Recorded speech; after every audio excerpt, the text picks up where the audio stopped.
All right, it is 8:05, so let's begin. Welcome to day 57 of our C# programming class. Today we're going to continue with chapter 19 and our discussion of databases. And we're going to work with another example today, a little bit more complex example, if you would. Again, please remember that this Sunday, your chapter 17 and 18 homework and written tests are due.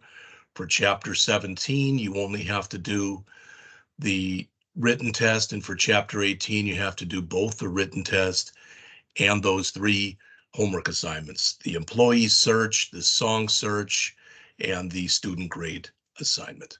Okay, all right, so let's get going. Remember, this is where we are now. So yesterday we had an introduction to databases. We're going to continue with that. It probably will be for today, tomorrow, and Thursday, and then Friday will be lab. As of right now, and this may change, but I don't think it's going to. I believe that the only homework you're going to have for chapter 19 is going to be the written test, and we'll worry more about assignments when we get to the stuff next week. All right, we'll see how that goes though, but that's the way I'm looking at it right now. All right, so let's see. Couple things as we get started. Now, I talked about this yesterday. If you remember, yesterday we started with very simply talking about a couple of definitions. Now, these are my definitions. Probably won't find them in a book, or if you do, they won't be written exactly like mine are written. All right, but you saw yesterday how to go in and how to create a database. In that database that we created yesterday that we called Employees DB, we put in two tables. All right, and one of those tables was an actual employees. Oh, thank you. All right, let's keep going then. I changed it. Thank you for telling me. All right, let's start that again. So this is what we did yesterday. All right, we created this employees database, employees DB. You saw that that database had two tables in it. It had an employees database, which had things in it like first name, last name, salary, etc. And then we had an employee type data table rather, and that table had in it an employee ID, type ID, like number 1 was accountant, number 2 was something else, etc. And you even saw a little bit on how to bring that data together. So we talked about fields, we talked about records, we talked about tables, we talked about databases. We're going to continue with that. All right. And we're doing this in the guise of SQL. As it says there, SQL is pronounced both SQL and just SQL. I do want to mention something though. I want you to understand something. All right, it stands for Structured Query Language. It is a programming language. All right, and there's a lot of reasons I believe that we go over this in the program here. First of all, databases are everywhere. Any company that wants to persist their data is going to use a database. All right.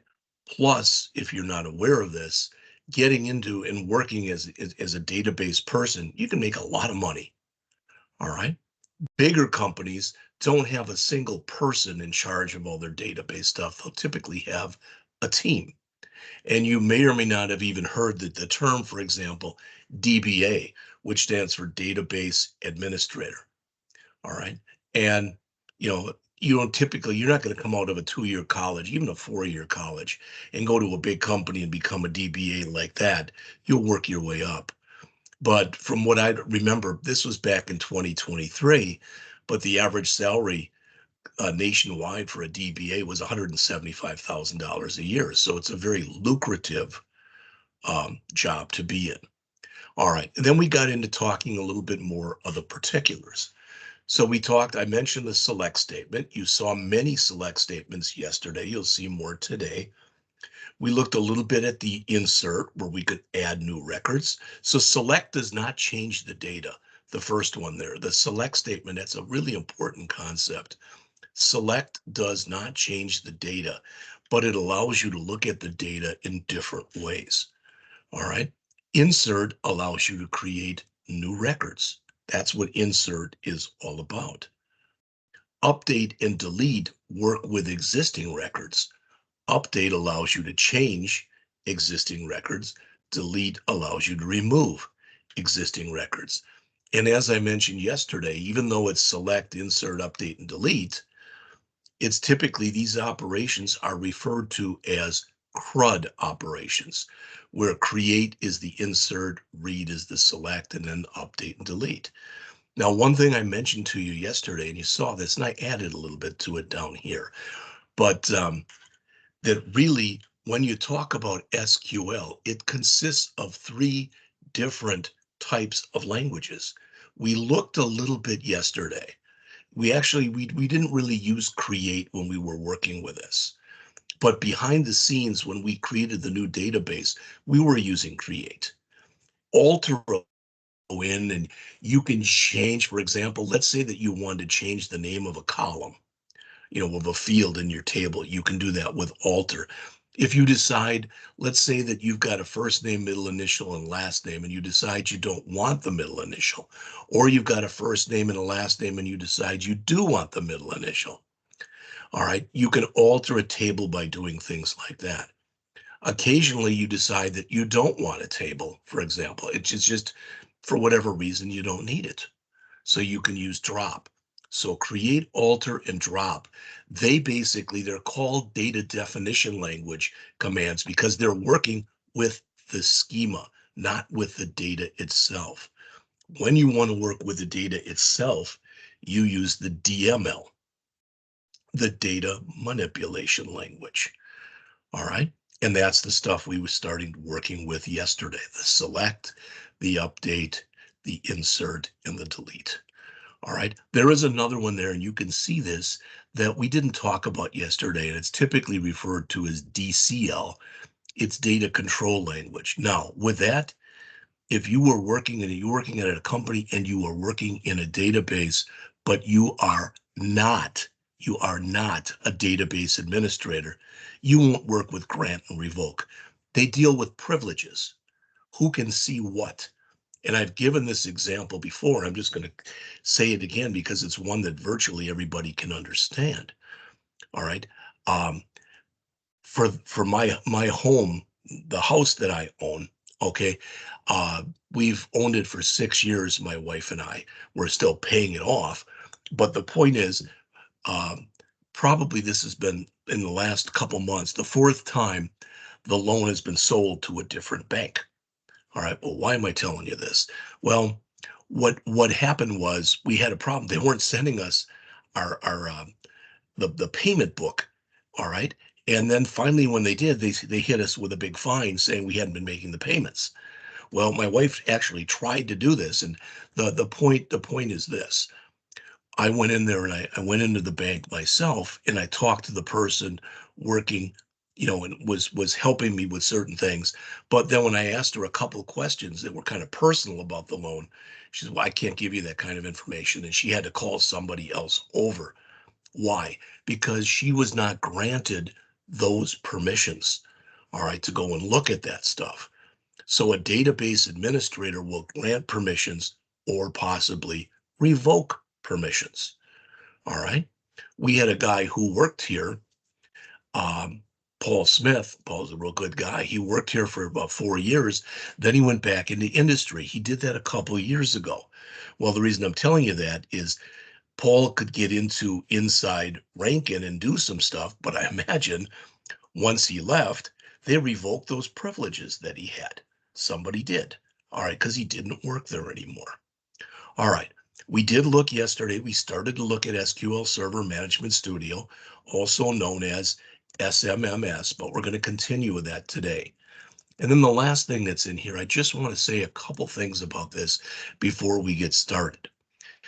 Are typically, when you work with databases, there's typically three types of relationships that you'll work with. The first one is literally called a one-to-one relationship. All right. Now imagine, just imagine for a second. I'm going to show you an example of each one of these. Imagine for a second that I had a table, and in that table, let's just, we're going to say I'm going to have in here um, an employee ID. All right. And we're going to have in here a social security number. It's not going to be a primary key, but we're going to have that in there. A first name, a last name, an address, a city, a state, a zip, a cell phone. All right. I'm going to put a couple more things in here. You'll see why in just a second. And I'm going to put in here a department, maybe a supervisor, so who that person reports to, a salary, and let's just say a start date.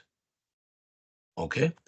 Now, this is not humongous, but one thing when you look in here, what you notice is we have 1, 2, 3, 4, 5, 6, 7, 8, 9, 10, 11, 12. There's 13 pieces of data in here right now. All right. And some of these pieces of data, okay, when you look at these, really, the stuff that's in here pretty much doesn't have that much to do with the person on their job. All right, I know a social security number does for getting paid and the like, but the idea is we've got personal information in here, and we have kind of department information in here. So what if we did this? What if we left all this stuff here, but I'm going to grab this and I'm going to come over to here and I'm going to say employee ID again. All right, then underneath this, I'm going to put in department, supervisor, salary, and start date.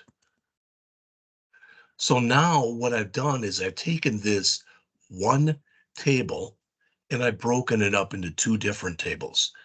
We still have a field in common so that we're able to bring that information or join that information together. But it would have been totally possible, plausible, permissible. It would have been totally fine to take this information and put it into one table because there is a one-to-one relationship.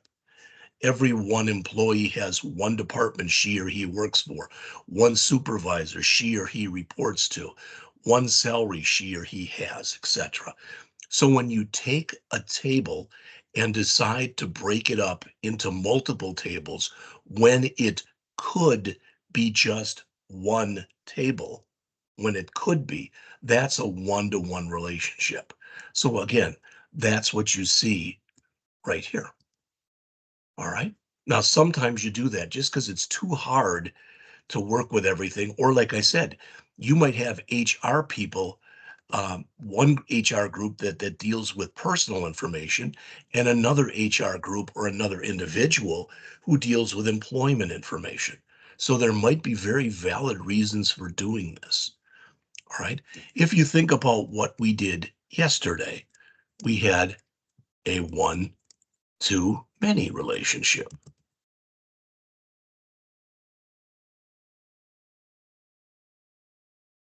All right, again, this is what we did yesterday. And if you remember, when we did this, what did we have? Well, I'm going to go back to it for just a second, okay? So we had, where was that? That was here. There you go. So I'm just going to grab these for just a second. So we had this. In fact, let's do it like this so I can see them both. We had the employee ID. We had the first name. We had the last name. What else was here? Age, salary, and type.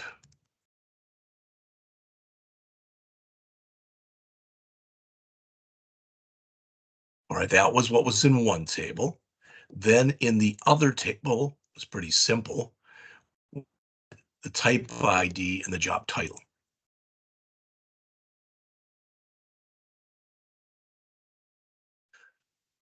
Now, I think you're all bright enough to realize that could have been combined into one table. All right. But I told you yesterday some of the possible problems with doing that.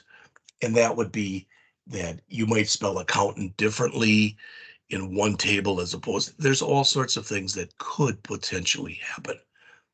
Plus, if we had hundreds or thousands of employees, that'd be a lot of typing to do. Whereas by putting that in there with just a job title, we only had to put it in once. We knew that they would all be the same. And rather than having to type accountant, which is, I don't know how many letters that is, let's say it's 10 letters. Now we only have to type in the number one. All right. This is what you try to shoot for when you're creating databases, and that is to have as many one-to-many relationships as possible. Now I'm going to run out of room here, so let's put the other one down here.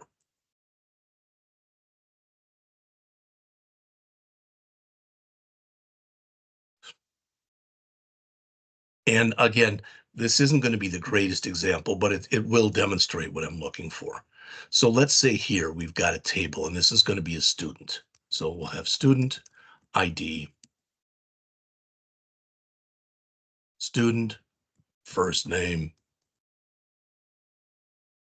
student, last name, student, GPA, and we'll have in here student, something like this, student schedule. Not the greatest, but it's just what I came up with in my head right now. All right. And then we have instructor ID, instructor, first name,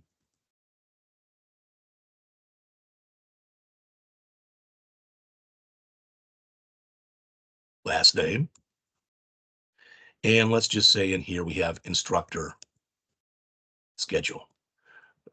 Now, of course, it would be possible that an instructor could take a class and have a GPA. We're not going to even think about that here. The point is, when you look at this right now, there's no field in common between these two things, where here we had what? We had employee ID, and this was type ID. These were, all right, we did, or type here, I should say, type here and type ID. These were the same thing. But here we don't have anything. There's no field in common. So how can you get around that? Well, there's many ways that you can get around it. All right, but I want to explain why these relationships are the way they are. This is a one-to-one relationship because of what I explained to you before. Every one employee has one salary, has one start date, etc. These are one-to-many because it's possible that for accountants, for example, this type ID, there could be 0, 1, or more employees that were accountants. All right. For receptionists, there could be 0, 1, or more employees that are receptionists, etc. This is a many to many because not only is there not anything in common, but one student can take many classes, and an instructor for one class can have many students. It is a many to many relationship, and there is nothing really in common here. When you get this kind of a situation, a many to many relationship, relational databases are not designed to handle many to many relationships. So what you typically do is you create what's called a join, or sometimes it's called a junction table. And what you do in there, all right, what you do in there is you create a new table, and you have student ID and you have instructor ID, and they become a combined primary key. All right, again, this isn't the greatest example, but it's the one I came up with in my head. But the idea is there's nothing in common, so there's really nothing that you can use to join in here. Now, could you just grab student ID and put it in here? Yes, but it really doesn't make sense. Could you take instructor ID and put it in here? Yes, but again, it's not always going to make sense. And what if you have a student who is not taking any class semester, but they're still a student. So you typically, for a many-to-many relationship, what you do is you take the primary keys of each one of the tables that you want to join together, and you use that to create a new table. It is possible, it is permissible.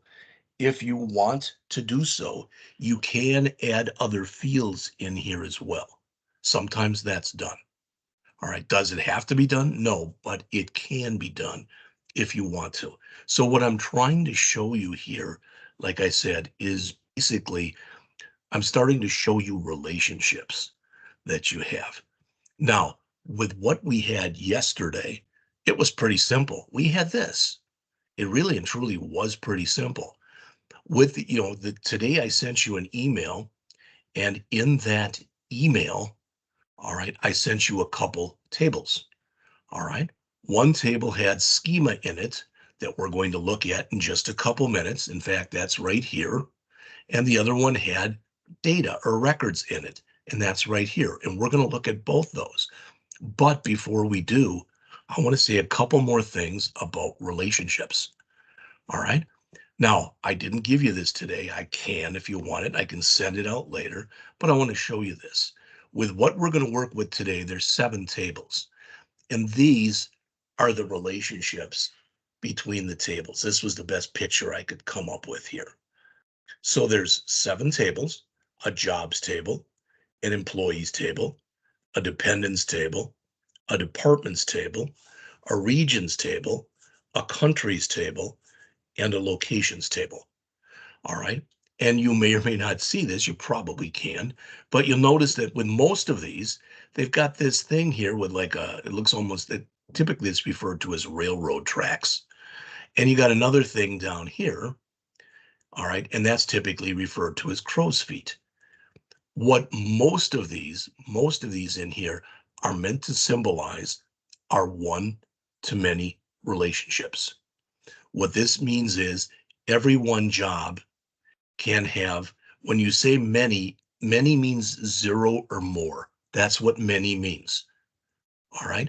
So any one job can have 0, 1, or more employees that work on that job. All right. Any one department, or I'm sorry, any one employee can have 0, 1, or more dependents. So if you've got a person who's single and has no kids, their dependents will be 0. All right. Any employee, any one employee, any one, any one department can have 0, 1, or more employees. Some of these symbols are a little bit different than others. All right. And this is one of the things when you start to take data and break it down into the way you want to break it down. This is one of the things you look at. This is what's referred to as an entity relationship diagram, or an ERD. Now, if you remember from back in chapters 12 through 16, we looked at class diagrams. And in our class diagrams, we had the name of the class, then we had all of the class variables, all right, properties, whatever you want to call them. Then down below, we had all of the methods. This is similar, but it's not the same thing. This is the name of the table, but it's broken just into 2 parts, not 3. So you've got the name of the table, and then you've got the fields that are in that table. And you'll see that in each one of these, there's one field that's got an asterisk by it, and that's what we're designating as the primary key. Also, you'll notice with each one of these, for jobs, it's job ID. For employees, it's employee ID. For dependents, it's dependent ID, etc. They all have ID there. And technically, at least, all of these are unintelligible. If I've mentioned to you yesterday, I don't think I actually have, I probably have a Rankin ID number. I guess we all do. So I probably do too. But I don't think you would be able to do a lot if you found out my Rankin ID number. It wouldn't get you into Inside Rankin. It wouldn't allow you to get in and look at any of my personal information, etc. All right. So this is the kind of thing we're going to be working with today.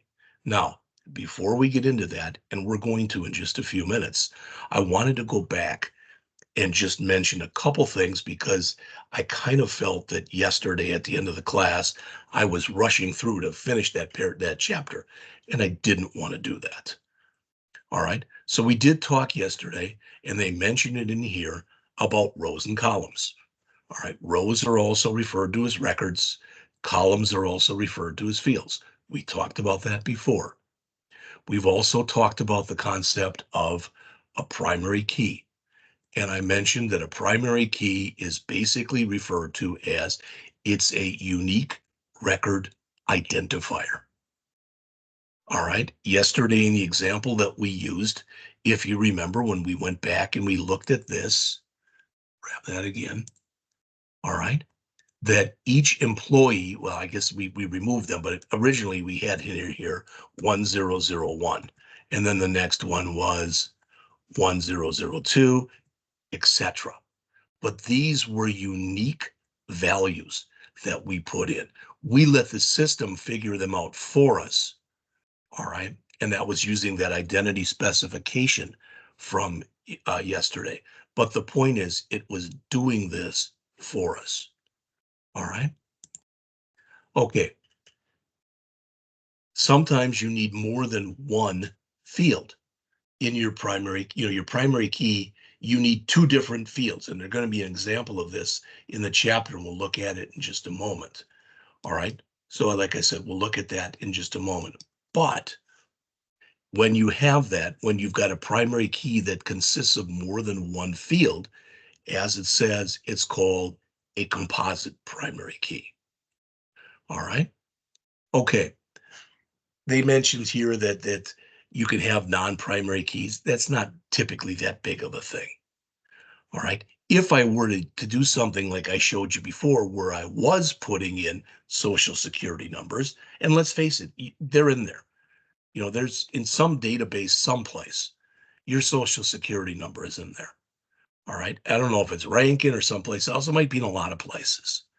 All right. Those can be deemed as being unique keys. All right. And there are different types of constraints that you can set up in here. We've already looked a little bit at primary key. There's a primary key constraint. It's a unique record identifier. If you make a unique key constraint, all that says is it's not. All right. And it says here, the only difference between a unique key and a primary key is that a unique key can be null and a primary key cannot be null. That typically, I don't like that sentence because typically a unique key is not null. Usually it's not. And a primary key is is unintelligible, where a unique key may or may not be unintelligible. Like I said, if you made a unique key for social security number, that is not an unintelligible field. All right, we talked a little bit yesterday about indexes too. And what indexes allow you to do is they make it easier when you set indexes. If you're going to be running particular queries, and let's say you're not only going to be running them daily, you might be running them hourly, for example. All right. Then you might take one or more fields and put indexes on there. So indexes can speed up data retrieval. That's the good news. The bad news is, you think, well, gee, I'm going to put an index on everything. If you put in too many indexes, it can start to slow down processing time. Not only can you put an index on any field, you can put one index on multiple fields. All right. Plus, every time you update a table, the index has to be updated as well. So that can sometimes take a little time. But if you've got queries that you're running every single day, all right, or more often than that, it does make a lot of sense to put indexes on one or more fields in those queries. All right, so we looked a little at this yesterday, but we did it quickly. And one thing I mentioned looking at this is there is nothing wrong with what they did here. I want to say that. I would not have had product code in there as a primary key. All right. I would have put in there a product ID and had numbers and then had the code in there. All right. And you might say, well, fine. Why? Why is that a big thing? Well, for instance, notice in here, you've got Murox jQuery, Murox JavaScript, and then you've got Murox JavaScript and jQuery. Okay, that's fine. What if you decide that what you want is, you know what, we've got the third edition of Murox JavaScript and the fourth edition of Murox JavaScript. And some people are still using the third edition. They like the way it was written, and some people like the fourth edition. Now, how do you distinguish between those two with the product code? I realize description. All right, you could say Murox JavaScript third edition and Murox JavaScript fourth edition. But if you've got JS in there as your product code, what do you want? You want JS3 and JS4, etc. Because every time you get a new edition, you have to, add a new product code or whatever. So I wouldn't have done it like that. There is nothing wrong with what they've done. A lot of this, when you start working with things like this, a lot of it depends on the people who are creating the system, what they think is the best. All right. Now, is that what I just told you? Is that a big issue? It depends, really. But years ago, like when I was the age of most of you in this class, part of the problem that they had with databases is there was not a lot of standardization in there. So what ended up happening a lot of times is, for example, they would have a field called name. They wouldn't have a field called first name and one called last name. They would have a field called name. And the problem with that is sometimes people would put in a first name and a space and a last name. Sometimes people would put in a last name and then a comma and then a space and then a first name, etc. So you can see where something like that could be problematic. All right. Now, the other thing too is, just so you see this with the unit price, for whatever reason, they've got that out to 4 decimals. I have no idea why. All right. But there's no biggie with that. And again, this would be quantity on hand. So this would be a decimal. We would probably think in here, maybe the cheap, you might have a book over $100. So if we made this as a decimal with 5,2, that would say that the most expensive book we would have would be $999.99. Probably would, at least in our lifetimes, probably would handle any Murox text, I would think. All right. And of course, this would be an int. That would be a varchar. And since these are all different sizes, that would be a varchar as well. All right. So you can read this stuff. And I'm not saying that I've hit everything in here, but I've been trying to. All right. It's very important that you at least have a fundamental understanding of what we're talking about as we're going through in here. All right. Now, they're talking next in here about how tables are related. All right. And this is important because there's something in here we have not yet talked about, and I'm going to let the example on the next page show it.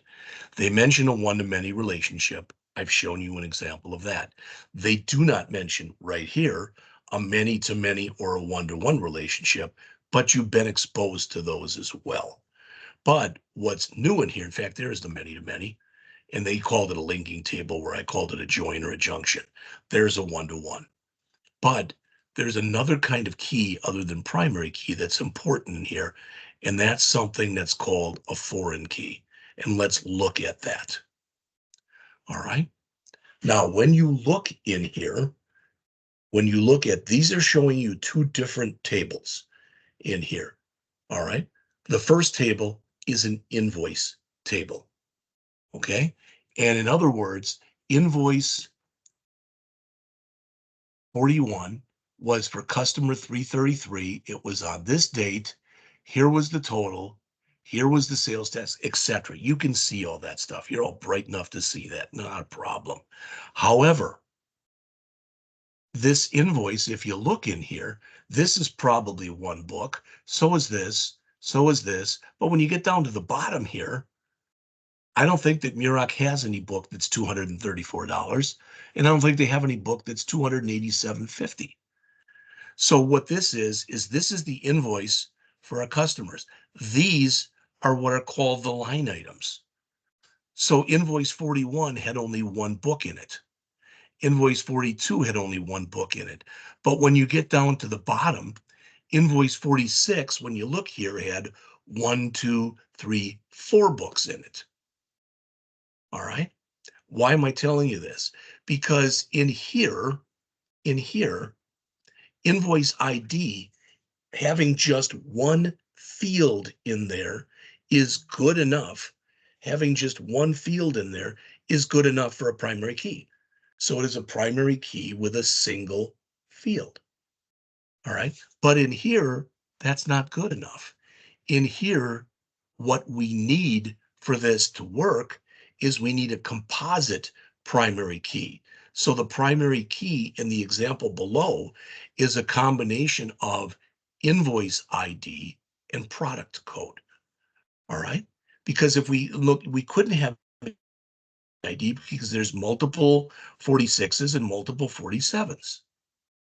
We couldn't have it be just product code because there's multiple Pythons, there's multiple ASP MVCs, and there's multiple C sharps, etc. All right. So what we did to make this work was we took the primary key that was in the invoices table and we brought it into the other table.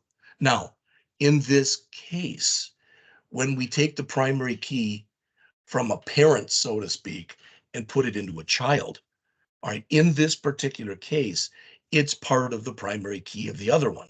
Sometimes you take a primary key of the parent and you put it into the child and it's not a key anymore. All right, but it's called a foreign key.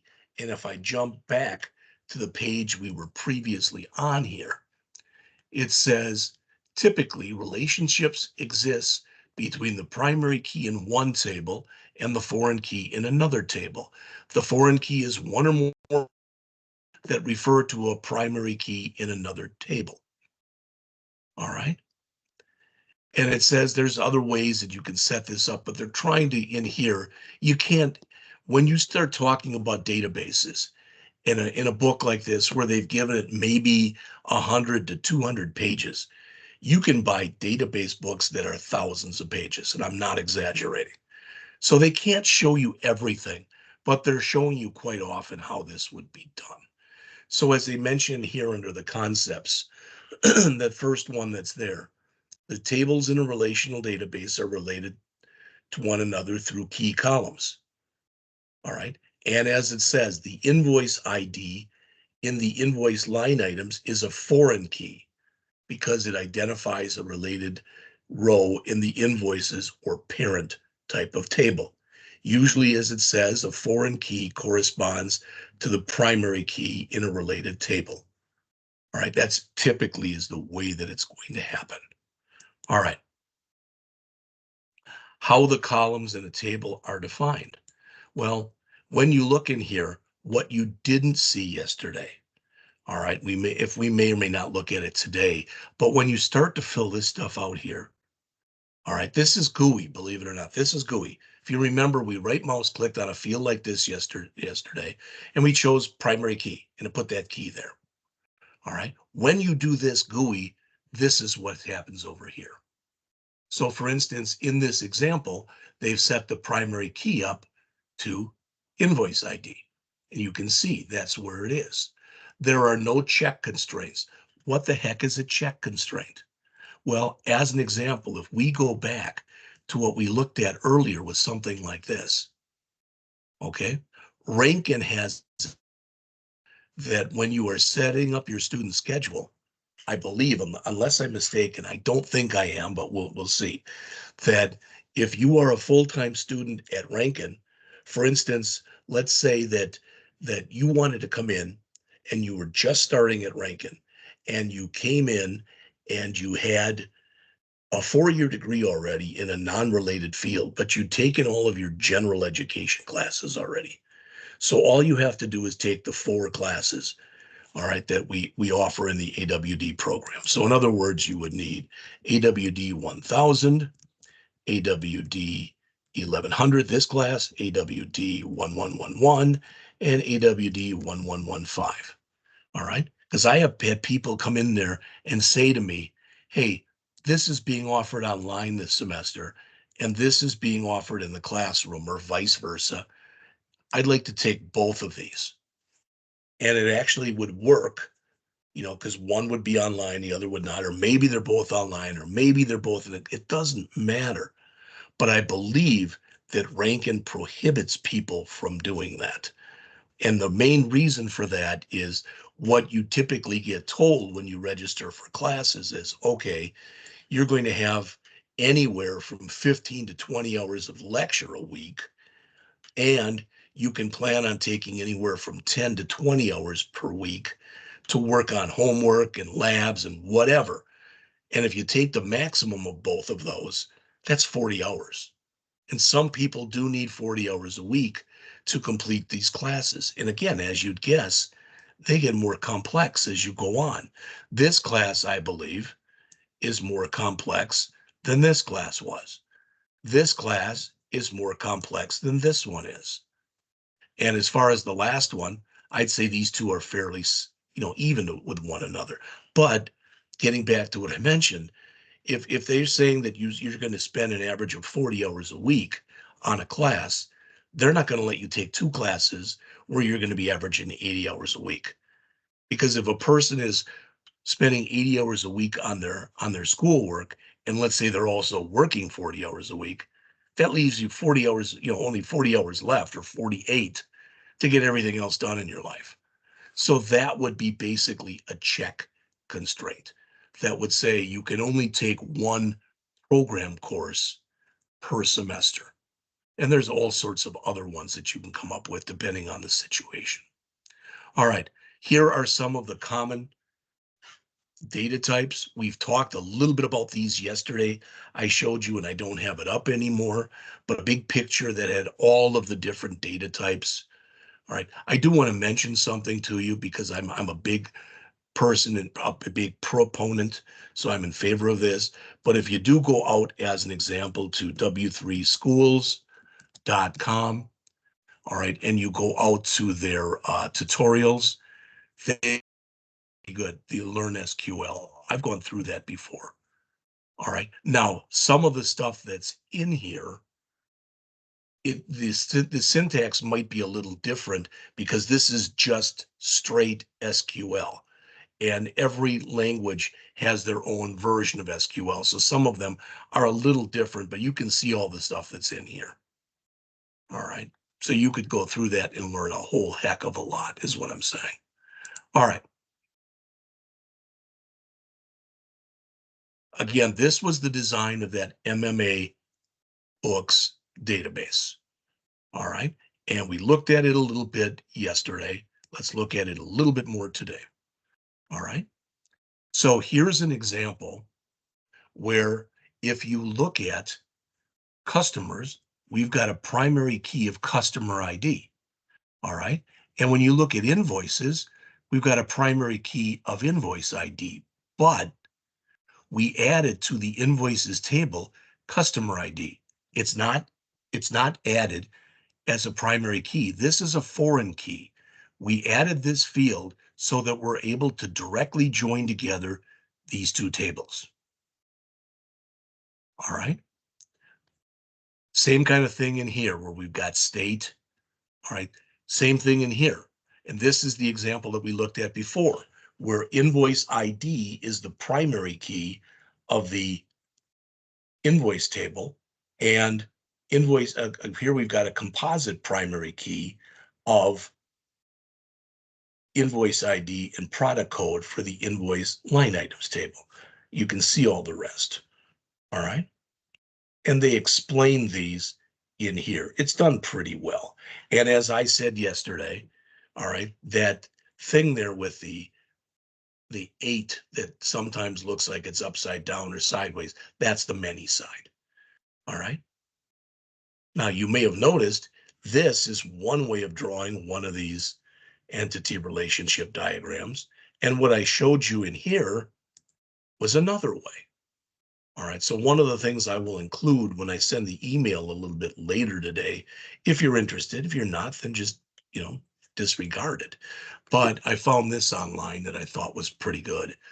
All right, free code camp, crow's foot notation, relationship symbols, and how to read these diagrams. And they explain in here, I'm not going to go through it right now, but they explain in here what the different symbols mean. Okay, and I thought it was pretty well done, and it's not real long either. Okay.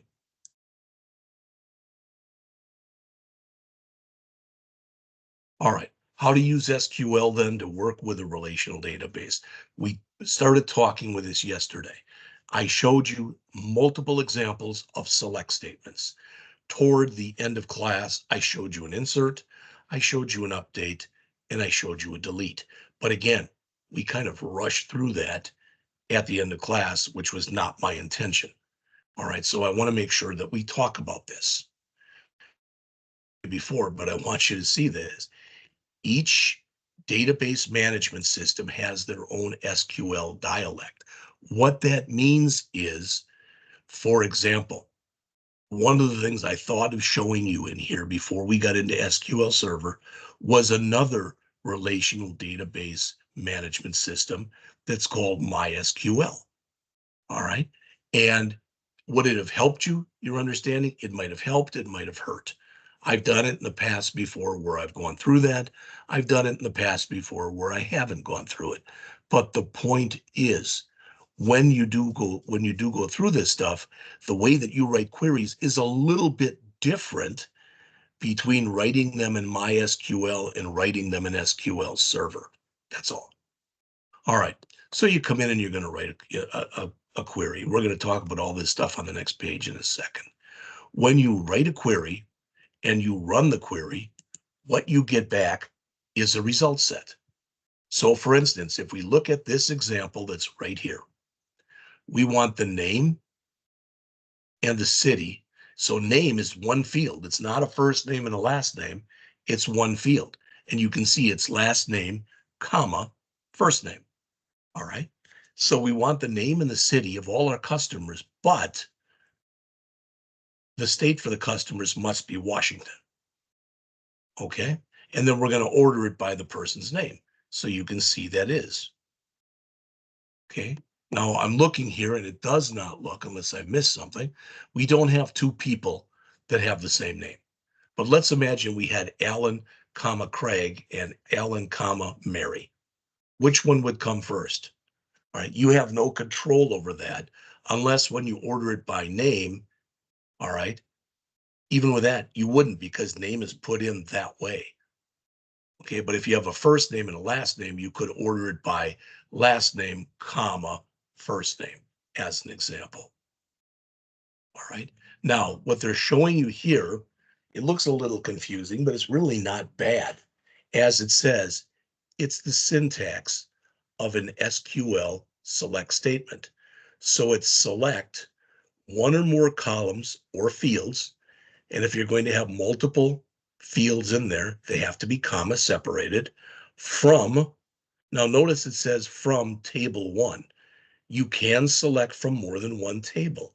I showed you that yesterday with a join statement. All right. Where, and notice that here we've got this is inside of brackets, meaning you don't have to have more than one column. This is within brackets, meaning you don't have to put any criteria in there.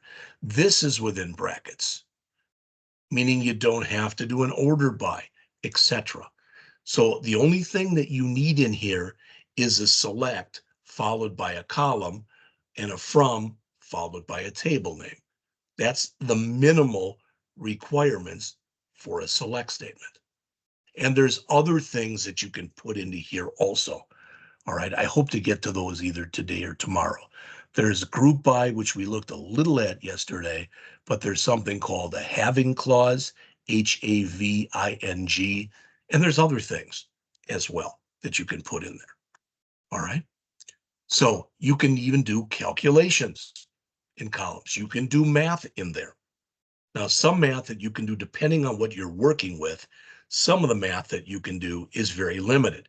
Just like when we worked with, if you remember, when we worked with dates, all right, in C#, pretty much it's the same here. In other words, you can do some date math in here. And what I mean is that you can compare two dates to see if one is greater than the other. You can add to a current date or subtract from a current date, but it doesn't make any sense to do any other operations as far as you can't multiply two dates or divide or modulo. Those don't make any sense. All right. Now, this is where we had this yesterday, where you talked about joining. The idea of joining two different tables means that the data that you need does not exist in one table, but it is, some of it is in one table, some of it is in another table. I'm going to back up for just a second here. I want to go back to that picture here. And I said this yesterday, but I want you to hopefully be able to understand it. That if I wanted information from some information, let's say from the customers table, and I wanted other information that, as an example, was in the products table. Don't ask me why. I'm just showing this to you. So if we wanted a customer's name and address from here, and the let's just say the on-hand quantity and from in here. Don't ask me why, but let just play the game, so to speak. We could do that, but we'd have to join together 1, 2, 3, 4 tables. We have to join the customers table with the invoices table based on customer ID, and we'd have to join the invoices table with the invoices line items table based on invoice ID, and we'd have to join the invoices line items table with the products table based on product code. So you can see, hopefully, in many ways, it is a lot of linkage or linking stuff together in order to be able to get what you want. All right. And that's one of the reasons we spend some time going through this, because it may make sense and it may not make a whole heck of a lot of sense. All right. So let's see, let me back up here. There. Okay. So as it says, it's called a join because the data from two tables is joined together. When you run a query, the result of that query is referred to as a result set. All right. There are different kinds of joins. There is an inner join, which is the most common. It's also called an equijoin, meaning you want something that's equal in tables. So if I was doing a join of two tables based on an invoice ID, the invoice ID would have to match in each table. There's also a non-equijoin or a non-inner join, which is not used very often. But there's other joins. For instance, there is a right join and a left join. And with a right join, if I'm joining together two tables and I'm doing a right join, it says, show me everything in the first table, but only the stuff in the second table, the one on the right, that matches. And you might say, that's the same thing as an inner join. No, it's not. All right, because on the first table, it'll show non-matches. So you can do it where the left is the one that you're working on and make that a left join, or you can do a right join. There are probably somewhere around a half dozen different kinds of joins that you can do. All right, you don't really have to worry about it though. All right, now it says they give you an example here. All right, and it says although this figure shows you how to join two tables, you should know that you can extend this so you can join together as many tables as you want to or need to join. And I just gave you that example where we would need to join together 4 different tables in order to get the results that we wanted. All right. So this is the syntax for that. It's not expected in here. All right. It really and truly isn't expected in here that you can look at this and boom. Yeah, that totally makes sense. I can do this right now myself. All right. But the idea is us taking this week, Monday, Tuesday, probably Wednesday and Thursday, that you're going to start to develop an idea of how this is done and how this can be done. All right. Most of the material that's in here in chapter 19 that we're talking about right now, most of the material, other than that example I showed you yesterday, this is database stuff. We're not really doing C# in here. We are doing database stuff. And in 2021 and 22, we bring that back we rein that, excuse me, back into the confines, so to speak, where we're working with databases and with C#. All right. So they show you an example here. And when you look right here, what does this mean? Well, notice here, they're doing something I didn't do yesterday. And what I mean is right here, invoice line items. This is called a fully qualified query. And what I mean is before every single field name, they've got the name of the table dot the name of the field. Totally okay to do that. Then down below that, they do what I showed you, and that is they're aliasing. So rather than having to type in invoice line items, they type in LI. All right. Rather than typing in products dot description, it's P dot description because they've alias products as P. It's the same query, but it's a little bit easier to read. And what you'll find is the more complex your queries get, the more aliasing is going to become important. Now, one thing they didn't do, this is one way of aliasing, but I showed you another way of aliasing yesterday, and that is, for example, where we've got here the unit price. We could have said LI unit price as, and then we could have put inside of single quotes the word unit and then a space, then the word price, which would just make it look a little nicer. Done together, invoice ID and product code, etc. There's nothing wrong with doing that, but it starts to look a little clumsy after a while. And especially if you're going to end up doing a lot of work where you're going to be creating reports and the like, you'll typically want them to look nicer. All right. So the last thing that's in this chapter, and then we're going to take our first break, as it says, is how to do the other CRUD operations. So we looked at the select statement already, and the select, again, does not change data. The select is also known as read. It's the R in CRUD. All right. The insert is the C or create in CRUD. The U is update in CRUD, and the D is delete in CRUD. Again, the thing to realize when you're doing an update or when you're doing a delete, you're working with existing data. And literally 99.9999999 plus percent of the time, if you do an update or if you do a delete, you'll want to put a where clause in there. Because if you don't, if you put an update in without a where clause, you are updating every record. So if you mean to give one employee a 10% raise, and instead of saying update where employee ID equals 57, let's say, you don't put a where in there, now you gave everybody a 10% raise.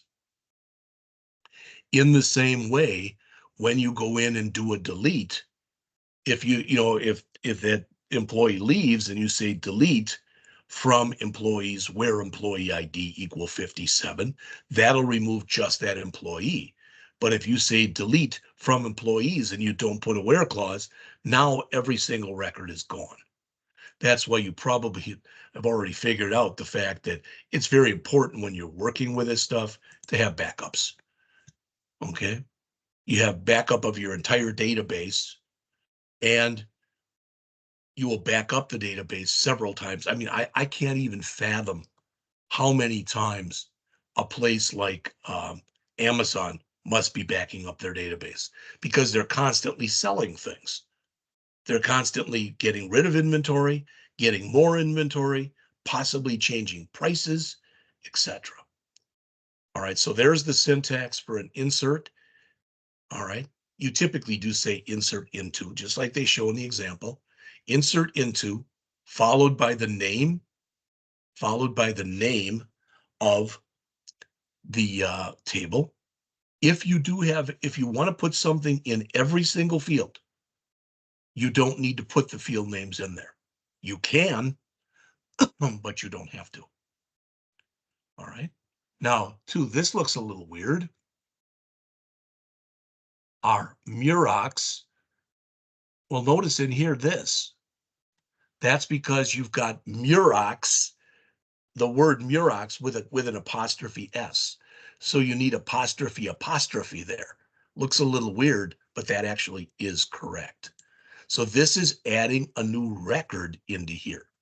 If you had said that your product code, if you said your product code was going to be, basically like we looked at before, like JS for JavaScript, etc.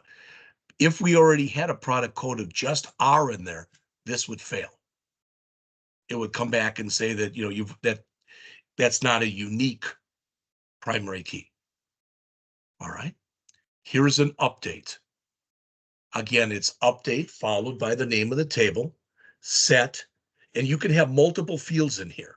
So if we want unit price to a different price, maybe we wanted to rename something, you can put a comma in there. So you could say, for example, what do we have here? So let's say on hand quantity. We could have said update products, set unit price equal 54.00, comma, order on hand quantity equals 200, where product code equals MySQL. And again, if you leave that where statement off of there, it's going to update everything. So now the unit price of every product will now be $54. All right. And then finally, the same kind of delete. The only thing they mention in here that I didn't mention, you did see it yesterday, is when you do insert, this is inserting a single record.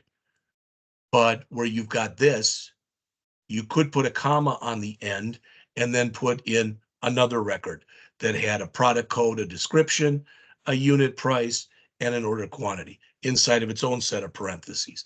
Then another one, etc. So you could put in as many as you wanted to or needed to. Typically, when you work with updates and deletes, you just do it a product or a record at a time. Doesn't say you have to, but typically that's the way it's done. Now, that was a little longer than I'd planned, but I wanted to make sure everybody got this. So what we're going to do is we're going to take a break right now. When we come back from the break, all right, we're going to come in, and the first thing I'm going to do is I'm going to get into SMMS, SQL Management Studio, SQL Server Management Studio, and I'm going to bring this in.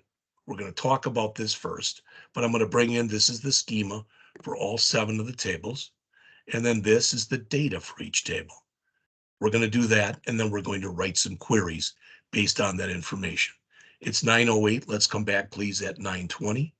All right, I'll see you then, and I'll be back. I got to refresh my water, so I'll be back in a couple minutes myself.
All right, it's 9:20, so I'm going to continue on. And again, the idea right now is to start creating this from what I've given you.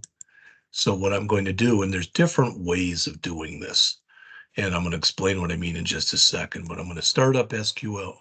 I'm sorry, I'm going to start up Visual Studio, and I'm going to continue without code. All right. And I didn't even have to do that. I can just do it like I did yesterday, and that is get into um,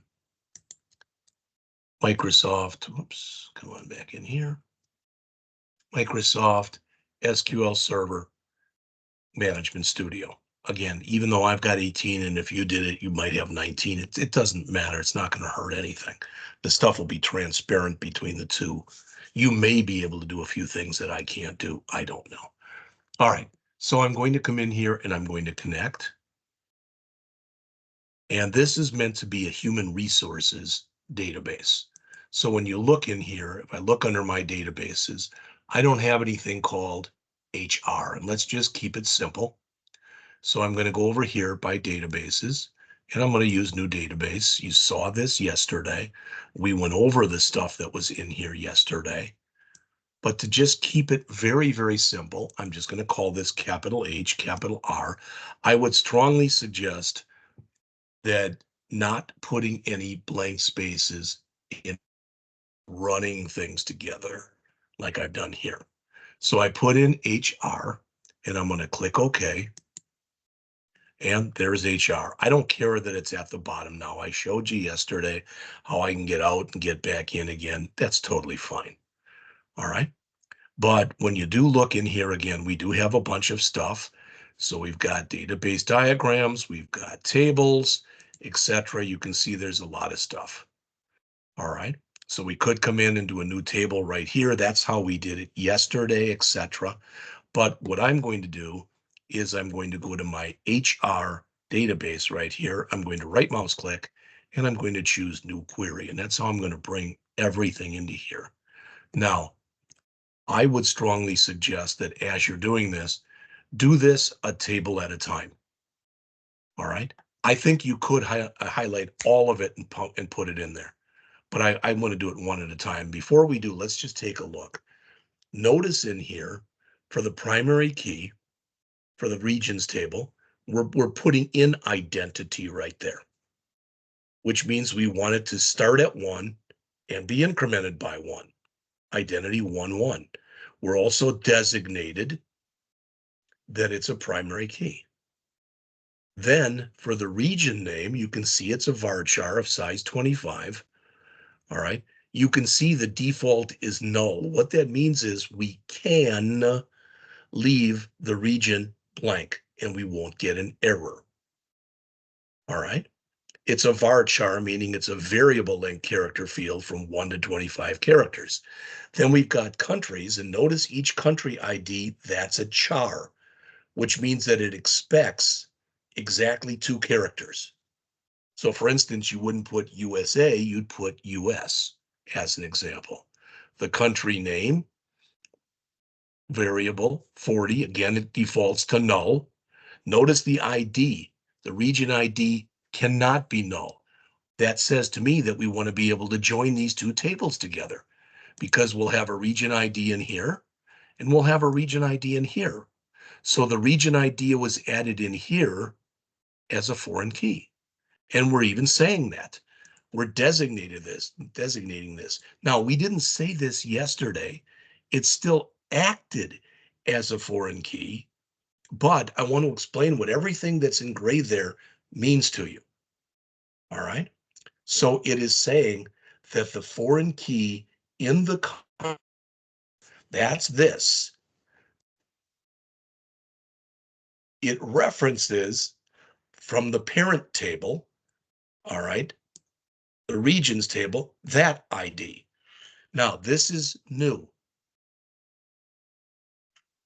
It says on delete cascade, on update cascade. All right. When you go and make deletions or updates on one table, it can potentially have an effect on other tables. All right. So what you're saying here is if you change the parent, if you remove the parent, all right, cascade means remove the child from there too. You know, that used to be put this way, but it's a little bad to say it this way. But if you kill the parent, the kid gets killed too, type of an idea. If you update the parent, the kid gets updated as well. All right. That's what this is saying. Now, there's other things that you can set.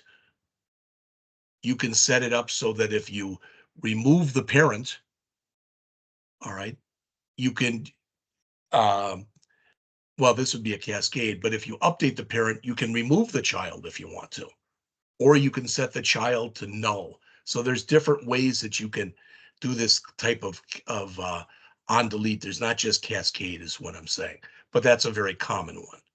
Then we've got locations. Again, you can see primary key. You can see default null with a bunch of these, default null or not null. All right. With the default just means if you don't put it in. So for the location, if you just put in an ID, all right, and after that ID, you put in a city, and after that, you put in a country, that's going to work. And then the other stuff that says default null will be set to nothing. It's unknown. And you see there's another foreign key in there. All right. So now when you look in here under jobs, okay, you can see we're actually setting some constraints. We're setting a minimum salary that somebody has to be able to make, and we're setting a maximum salary that somebody can make. All right, you'll notice that by and large, what, 2 fields in here, 4, about 8 here, 7, 4 here, 4 here, they're all pretty small tables. Then we get down to here, employees. And there's a lot of stuff in here. Now, this is, could you have broken it up like I showed you before? The answer is yes, but I'm guessing in here, the email is probably their employee email. The phone number is probably their employee phone number, etc. So really all of the stuff that's in here does make sense to put it into one table. Also, you'll notice in here that with employees, we've got foreign key. So we're referencing jobs, we're referencing departments, we're referencing employees, jobs, departments, and employees. All right. There's, you know, we've even got to depend. There's jobs, departments, okay, and there's dependents. So you can see, though, they're showing all of those foreign key relationships, employee ID, employee ID. All right, job ID, job ID. Department ID, department ID. All right. And then we've got a dependence table. Okay, so that's everything. So I'm going to grab these one at a time. Now you've got your choice, really. I could go and put in a table. Then I could go to the other one and put in the data. Then I could go to the other one, etc. I'm just going to put in all of these one at a time. So I'm going to copy this, go back to here, paste that in, and run the query by clicking the execute button. And it says commands completed successfully. I'm going to take for granted right now that that worked. Then I'm going to remove what was in there, go back to here, and do the next one. Again, if you don't have the patience, you can do all of them, but I've seen it already where it kind of gets caught up when you do that. Now look here. Okay, we've got here, what did we put in just a second ago? Okay, just a second ago, we put in regions. And now when we're putting this in, we're getting an error. Why? We didn't click here and update. All right. So when we look here under tables now, you can see we've got regions. Now, is this still going to give us an error here? I hope not. It is possible that it will. All right, let's try to run it and see if we get an error or don't get an error. We didn't. So even though it flagged that as an error, it still successfully completed the command. And when we update, all right, let's close that and open it again. And you'll notice, so that was countries. So it says regions in here. And when we click that, all right, we go to tables. We now have two tables. We've got a regions table and a countries table. All right. So again, I don't know. I'm not going to cancel that. I'm just going to remove everything that's in there. All right. So I'm going to go to my third table, which is locations. And hopefully what I'm about to say to you makes sense. You have to put in regions before you put in countries, because the countries table is referencing the regions table. And if we tried putting in countries first, we'd have no region that we could, be representing. So we would get an error. Here's our locations table. I'm going to copy that in. All right. Again, you can see it's giving us that right now, but it should work because we've already got the countries table right here. So we'll execute that. That also completed successfully. All right, so we've now got three tables in there. I'm going to update again. And again, when I go look in tables, I now have countries, I have locations, and I have regions. All right, I'm going to go to my next one, which is jobs.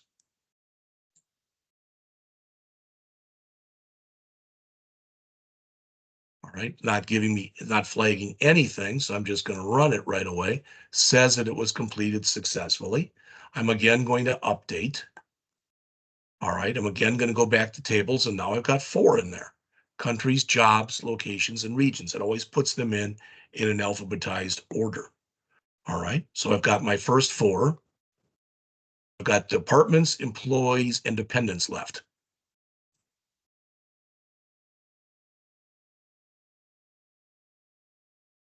There's departments. Again, completed successfully. Again, going to update, and I should have five tables in here now, and you'll notice that I do. All right, let's go to the sixth, which is the employees table, the big one, so to speak. There that is. You can always drag these up, and there we go. And I'm going to do that again, completed successfully. And again, I'm going to update. I should now have six tables in here. And you'll notice 1, 2, 3, 4, 5, 6. I do. None of those tables as of yet have any data in them. We haven't done that yet. We're going to do that momentarily. So finally, our dependents table. Now, typically, as a database designer, you are going to be the one who's going to be setting up the schema. And you'll be doing that by, working with customers or somebody that, that you're doing this for, making sure you're setting up things correctly. And that'll oftentimes that's going to depend on you looking at documentation. They might have everything they do is paperwork. All right. And I'm getting on in years. So I cut my lawn about every other time. And we've got a guy who comes in now and cuts it. I'll cut it and then he'll cut it the next week, etc. Well, we had a guy who had been doing it for us for the last 2 years. He sold his business to another guy. He came in and talked to us and said everything that he does, his daughter does receipts for. All right. He believes in everything. You need a receipt for everything.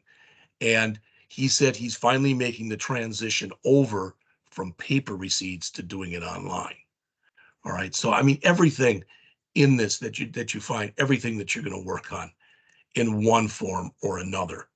All right. Using a database in some way or another. Now, I don't remember if I put this one in yet or not. So let's refresh.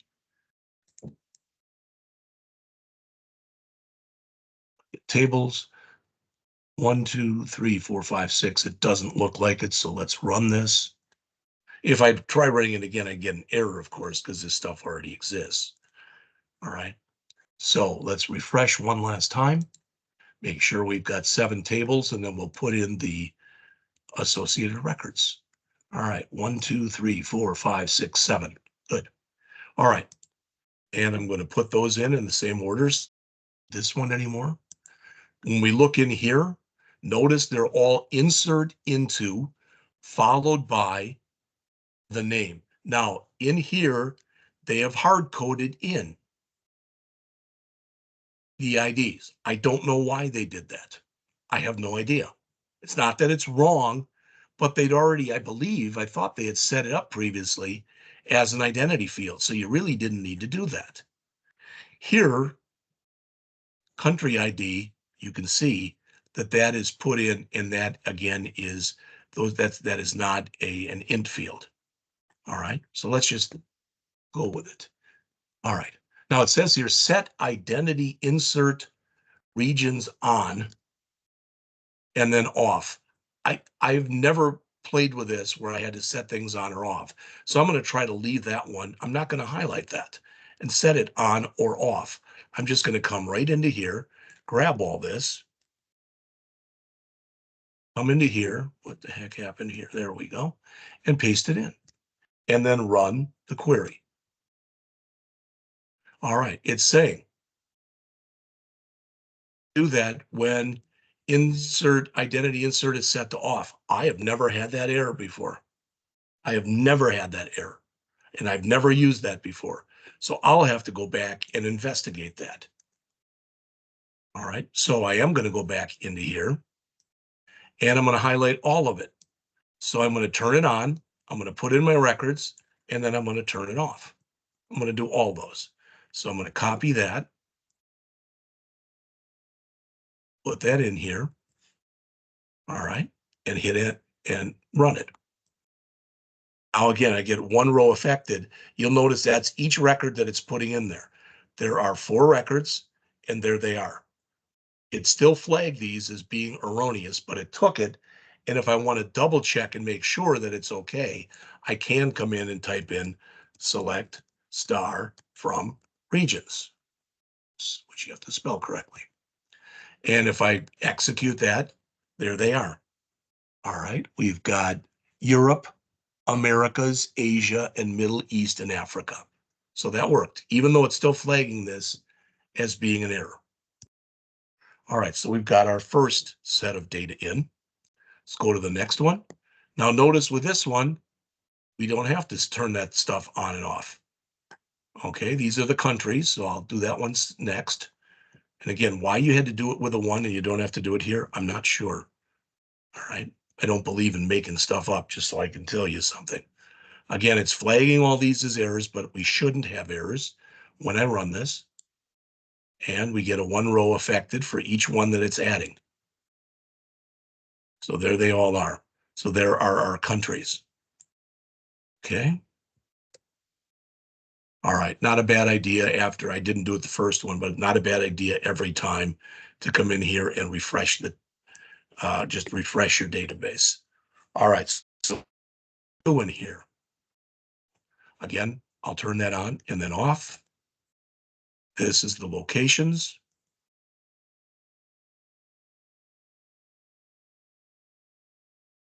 Looks like it worked. And I will refresh. That's 3 of them. Let's go on to number 4, which is jobs.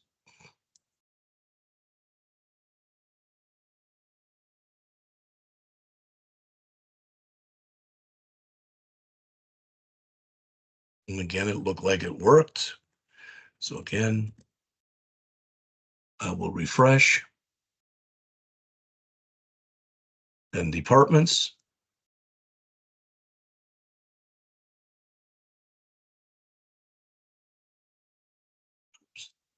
Put it in. Again, it looks like it worked. Again, I will refresh. All right. We've got employees next, which is, of course, our biggest one.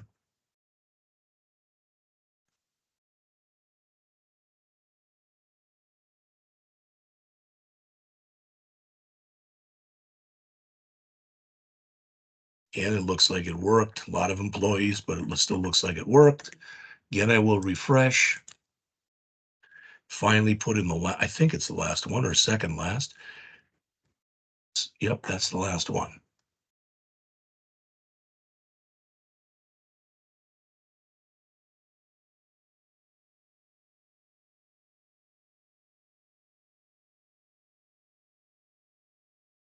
And looks like it worked. All right, I will refresh one more time. And again, you can see under here, under my tables, I now have my 7 tables and all of my data should be in there. All right, I hope at least everybody was able to follow along with that. All right, if I'm going too fast, then you might have to go back and rewatch the video. If you're like, no, you're going too slow, well, then that's good. All right, so the first thing that we talked about was the select statement. So let's just pull out, how about we pull out the employees right here. So let's do a select star from employees. All right, and let's run that. So here are all of our employees. Okay, it looks like there's 40 employees. If I bring this up enough, we can see all of them. There they all are. All right, or just about all of them. Okay, now remember again that because of the fact that as we set this thing up, we said that as an example, phone number could be null. You'll notice the nulls in here. Here's one with a manager ID. What does that mean? Well, that means Stephen King that they have right here probably doesn't report to anyone. That's totally possible that you have something like that. You also know that if we don't need all of this information, for instance, let's say, the star gives us everything. Typically, you're not going to write a lot of queries with star because there's probably a lot of information in there that we don't care about. All right. So I can just put in, for example, first underscore name, last underscore name, and maybe, I don't know, maybe email.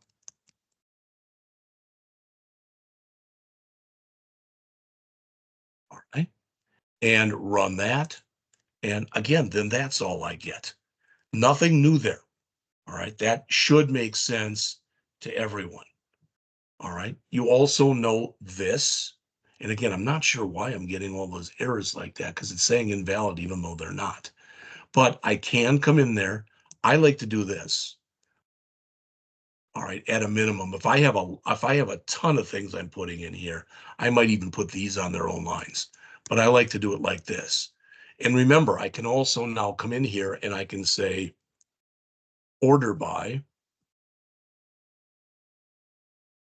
last or name. And if there's 2 people with the same last name, I don't know if there are or not, I can say first underscore name. And now, I mean, this is the order that they were put into the database. They're an order based on employee ID. Now, when I run this, they're an alphabetic order. All right. And again, I'd have to look through here to see if there's any matches on last name or there are not any matches on last name. Okay. So again, I'm just reviewing some of the stuff that we went over yesterday. So you use the select statement to select table data. All right. You do not use the select to change table data. If you specify the asterisk, that's a shorthand of like saying, I want to select everything. All right. If you want to select just specific columns, then you list those columns that you want to look at. We also very quickly there looked at the order by. All right. And the order by allows you to take your results and put them in order in ascending or descending order. You've already seen this yesterday, but just to review, all right, if I put DESC here as an example, this is now in ascending orders, last name Austin, Bauer, Beta, etc., all the way down to Volman, Weiss or Weiss and Wayland. But if I do it in descending order and I run it, now it's just been reversed. All right. So we looked at that. Okay. All right. And you can do this on as many fields as you wish, and you can sort any kind of field. All right. So for instance, I just want to show you this. If I go back, because I like working with the employees table, it's something people can identify with. But if we look in here under jobs as an example, and I select star from jobs, okay? Now we've got all those jobs and we've got the minimum and we've got the maximum salary. So if I say select star from jobs, and then I say as an example, let's see, let's just run this twice. We'll say order by max salary, and we'll put that in descending order. So these will be the ones that make the most. And you can see it works just fine. And if we say min, we've got our choice. If we want it in ascending, we can either put in nothing and it'll work just fine, or you can put in ASC. All right. But since it is the default, most people leave that off. But again, the order and how you do that is totally up to you. All right. But order by is used to sort rows based on the criteria that you give it. You can give it one field, you can give it multiple fields. How you do that again is totally up to you. All right. If I come in here now, let's go back to the employees again, okay? So let's select star from employees.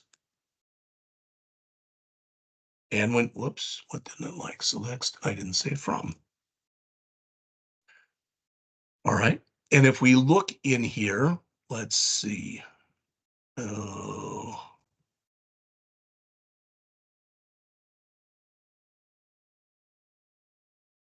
If I come in here, let's just grab this. Let's say we'll select the salary from employees. Now we won't have the names, but we've got all these salaries. And my guess is with 40 of them, there probably are some repeats. There's 1,700 and 1,700. If we want to, we can say select distinct salary from employees, and that'll remove any duplicates. All right. So if we run that, instead of 40, we're now getting back 33. All right. A little bit less. Okay. Okay. So basically, like I said, we use distinct to remove duplicate rows from our result set. Okay. Hopefully, like I said, I'm going through this fairly quickly, but a lot of it should be reviewed. Now, we looked yesterday and we looked at something that was called top. All right. We just looked at an example in the book. We didn't even use it. Right? We didn't even use it. All right. But if I do this, if I say select star from employees, you know this because you've already seen it. Okay. I get 40 employees. But what if I say select star from employees, and I'm going to say here, limit 10. All right. Then notice, what doesn't it like? Select star from employees. I don't know. Correct, incorrect syntax near limit. Huh.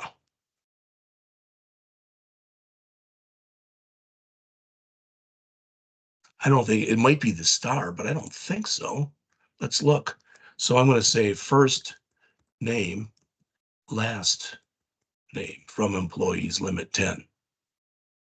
Didn't like it. Limit is, you're supposed to be able to type in the word limit. And it's supposed to limit it to just those 10. All right. Not sure why that doesn't work. I've used it before. All right. But for whatever reason, it doesn't like it. So I'm just, if I have problems, rather than sitting here and trying to debug them in front of you and possibly getting it and possibly not, I'm just going to go on. All right, I'm not sure what the problem with that is. All right, but if we select the first name and the last name from employees, you already seen this, we get all of them. What if we want only the employees where the last name, for whatever reason, starts with the letter M?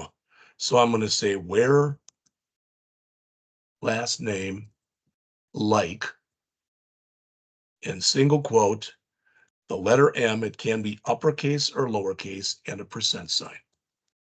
All right, and if we run that, there's two of them, Irene McKinley and Susan Marvis.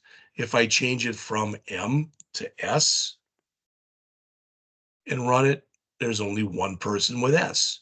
If I change it to C, you get the idea. Now, if instead of putting an S in there like this, that means that their last name starts with an S. If we move the S to the end, whoops, that's all the ones that end with an S. And you can see we get a lot more. We can also do percent sign S percent sign. That just says give me anybody who has an S in their last name, period. All right, so probably we'll get more than these 6. And you can see we get 13. All right, and for example, John Russell has the S's in the middle. Karen Partners has the S on the end, and Ismael Sciarra has it at the beginning. All right, so you use the where clause, you use the where clause to filter out data that you don't want, or some people will tell you you use it to filter in data that you do want, but it's the same thing. All right, now if we come in here, if we use the first name and the last name, let's add salary. All right, from employees. You saw some of this yesterday. We can do this. I know there was somebody in there with 1,700, I think it was. It might have been probably 17,000. I'm going to say where salary is equal to 17,000. See if we had any matches. And we have 2 of them. All right, so 2 out of our 40 people make 17. If we want to see non-equality, there should be 2 ways we can do this. I'm going to show you 2 ways they both should work. You should be able to put a less than followed by a greater than in all of these. Now, to be sure, in here I could go and do an order by salary. Oops, salary. You can do it in uppercase, it doesn't matter. But I'll make it in ascending order. So the smallest one, we should be able to see it.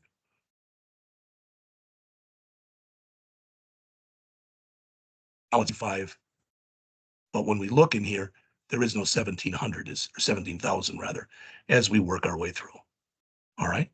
You should also be able to do it like this, unless they've changed it, and I don't think they have, and that is an exclamation point followed by an equal sign. When I run this, I should get the same exact results.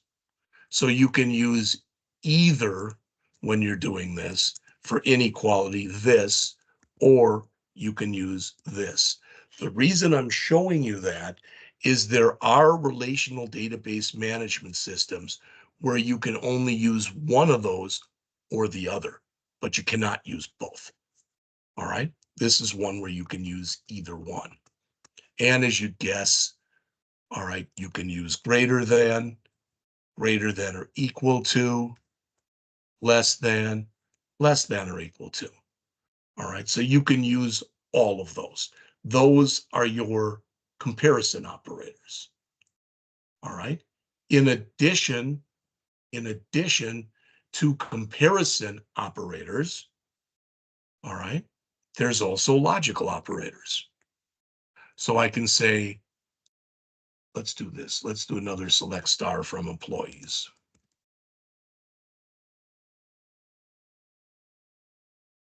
All right, and when I run this, okay, Now I can say select star from employees, and we're just going to keep it simple for right now because there's other ones that I'm going to mention to you that we're not going to go over right now. But I can say where last name like, and we'll put in here %S %, or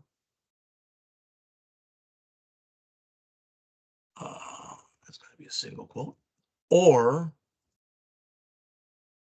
salary is greater than, I don't know, 5,000, something like that. All right, and we run that, and you can see we're getting 30 of our 40 employees. Now with an or, just like we've worked with in regular C#, if this is true, we don't even check this one. If this is false, we have to check this one. But if you look in here, for instance, there's Steven. He meets both criteria. All right. Now, if we do an and, again, just like we've learned, both of these must be true. So if we execute, notice we go down to 4. All 4 of these people have an S in their last name, and they all have a salary of greater than $5,000. All right. Now, there's some other ones that are in here that I'm going to mention to you right now. I'm going to mention these to you. All right. And for instance, let's say I showed you this yesterday. Let's see, we did something like this. We said where salary is greater than or equal to 5,000, let's say, and salary is less than or equal to 10,000, something like that. All right. And it comes back and it shows us all these people. And let's do a order by salary, and we'll do it in descending order. All right. So you can see when you look at these salaries, they're all between 5,000 and 10,000. There's no surprise there. I showed you one like this yesterday. There is a shortcut for this that I didn't show you yesterday. So I'm going to leave that one up there, and I'm going to put the other one below it so you can see it. All right. So I'm going to copy this. I'm not going to run them both. I'm going to remove that one in a moment. But rather than saying where this, you can say where salary between 5,000 and 10,000. You can see it's a couple less keystrokes. All right. This is something you cannot do in C#. There you'd have to do it the first way. But both of these would indeed work. So if I remove that, you can see what the output is here. We've got 19 records, etc. And you can see that. I'm going to remove this and I'm going to run it again. And I get the same 19 records. All right. Now there's a few other ones that are in here that I'm just going to mention to you right now. Like we talked about like, so we talked about and, we talked about between. Yesterday we did this. So let's say that I wanted to check. So notice we got somebody named Herman and somebody named Alexander. Okay. So we could say this. We could say select star where last name equal, and again, this is case insensitive, Herman, or last name equal Alexander. And if we do that, I'm going to keep this and I'm going to run it.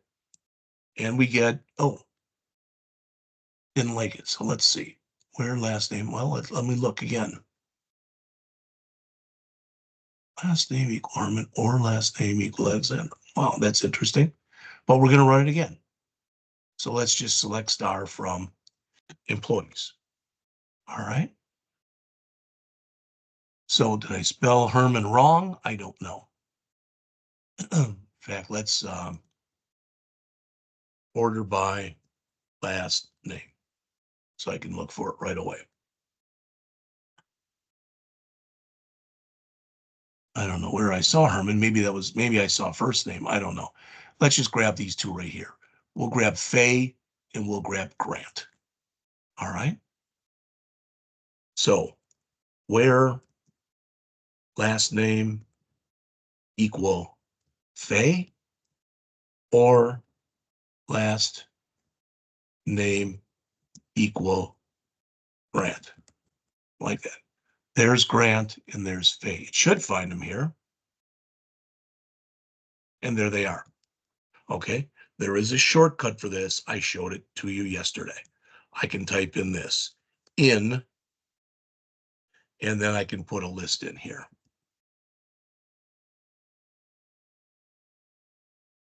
Like that. And when I run this, I should get the exact same two records that I got here before. You can see I do. All right. But there's a few other ones, and most of the other ones are for more complex queries. We haven't gotten into that. There's an all, there's an any, there's an exists, there's a sum. So when you're searching for things, and when you're doing things that are more complex, I don't want to get into that right now. And the only reason that I don't want to get into it right now is I really and truly don't want to confuse. All right, but we looked at and, we looked at or, we looked at between, we looked at in. All right, there's a not, so we could say in here not in. That should give us 38 records back of without these two, everybody else.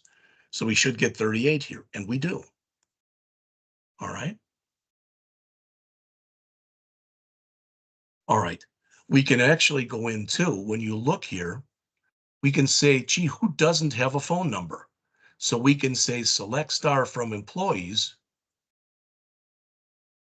where phone number is null. All right. And you'll notice what we get back. Now, you might look at it, who cares? Well, what if when you go to work for a company, it's not in this case, but what if when you go to work for a company, you're not immediately given an email? All right. Or maybe even let's take something that's more realistic. We had bad weather yesterday. What if you've got a field in here? We don't have this, but what if we had a field in here?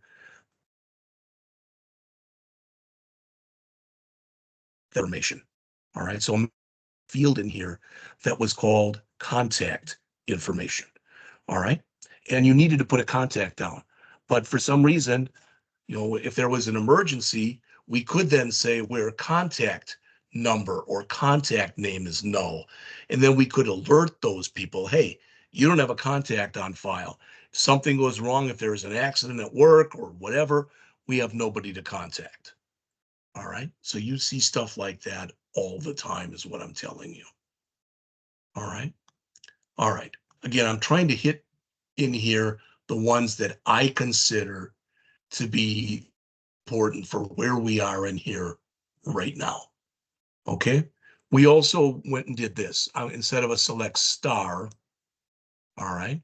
Remember, we can do this. So I can say employee underscore ID, comma, first underscore name, comma, last underscore name, comma, email.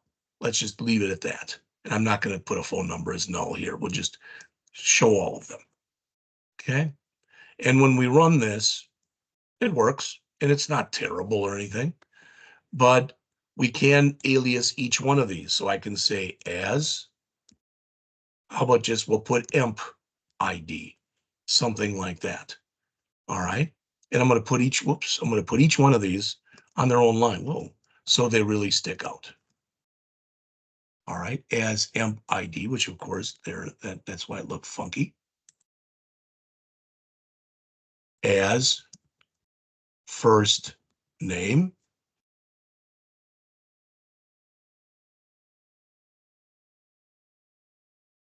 As last name.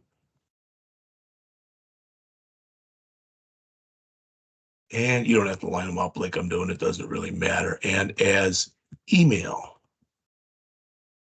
address from employees. So you know, again, that you can use the aliasing in this way just to make that look a little nicer. All right. Again, by no means do you have to do that, but it's important that you do see it, because there's a chance that if you're going to be a developer, they're going to expect something like that. And it'll be, they don't have to tell you that. They just expect that you were going to do that. All right. Okay.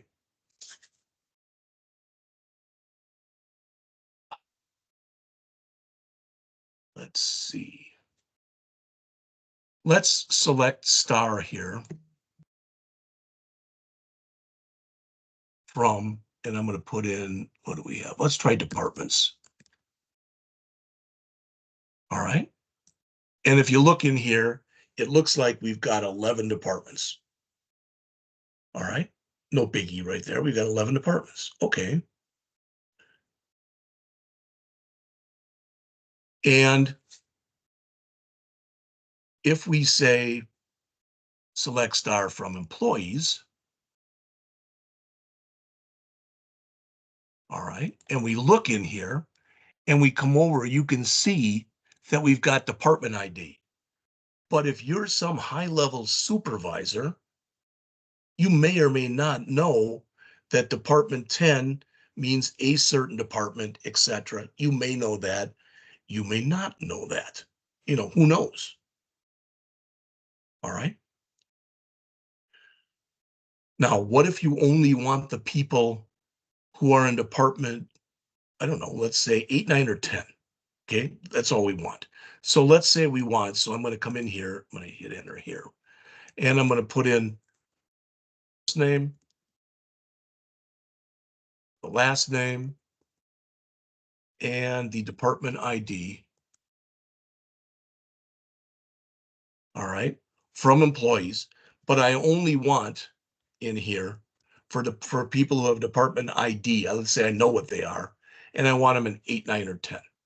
So I can say, if I want to, there's two ways. Remember, I can say where department ID equal 8, or department ID equal 9, or department ID equal 10. Should work just fine. I don't think there's any errors in there.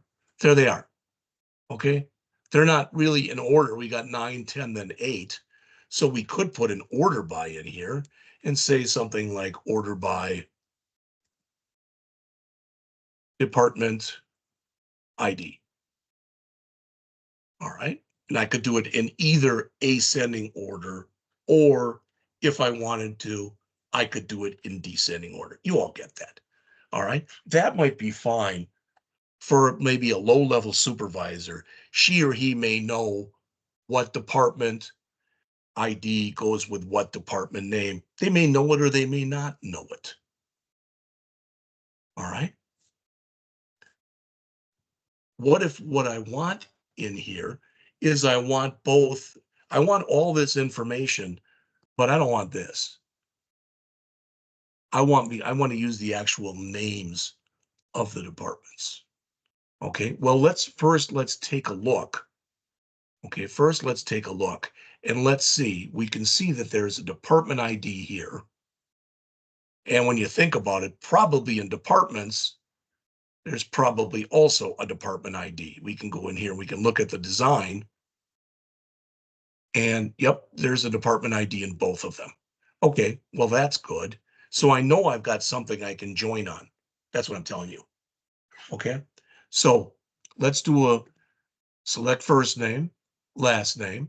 Now we can't just say department ID, because we're going to have a department ID both for our employees table and for our departments table. Let's list both of them. Let's make this a fully qualified query, and then we'll start breaking it down.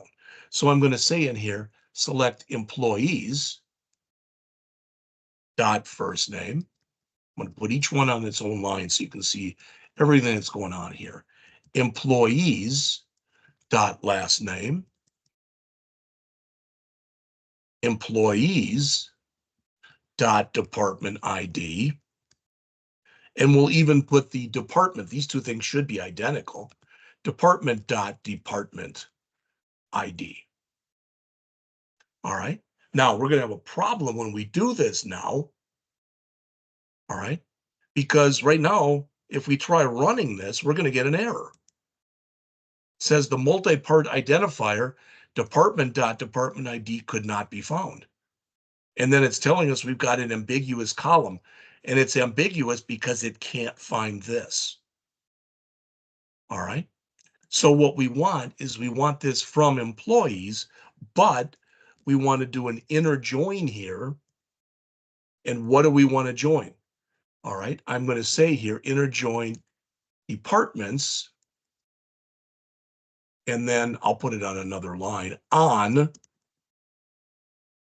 and I'm going to put in here employees dot department ID equal departments dot department ID.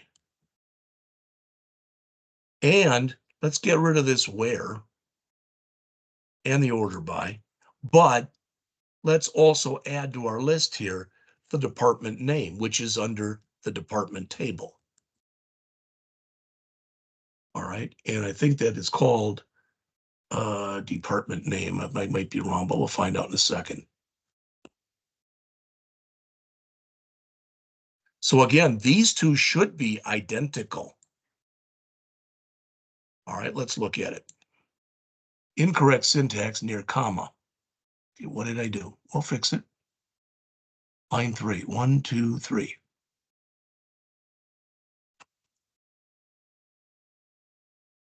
Syntax near comma. Employees, department. First name, last name, department ID, department name. Well, I want to keep this, but I want to, in fact, let's bring it up over here. It's giving me an error here.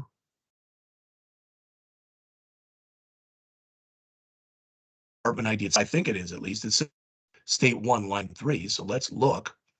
Let's bring up the employees table.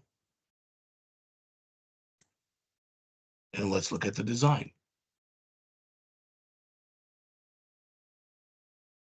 Employee ID, first name, last name, email, department ID. Looks good to me. Employees dot first name. That's here. Employees dot last name. That's here. Employees dot department ID should be here. Department dot department ID. Well, we have to bring up the departments table. Oh, that might be it. The name of the table is departments. There you go. Now let's try to run it. Bingo. You'll notice again, these two are identical. We could have chosen either one of these. Technically, we don't need to even use either one of them. If all we wanted was the first name, the last name, and the department name, we could now remove both of these.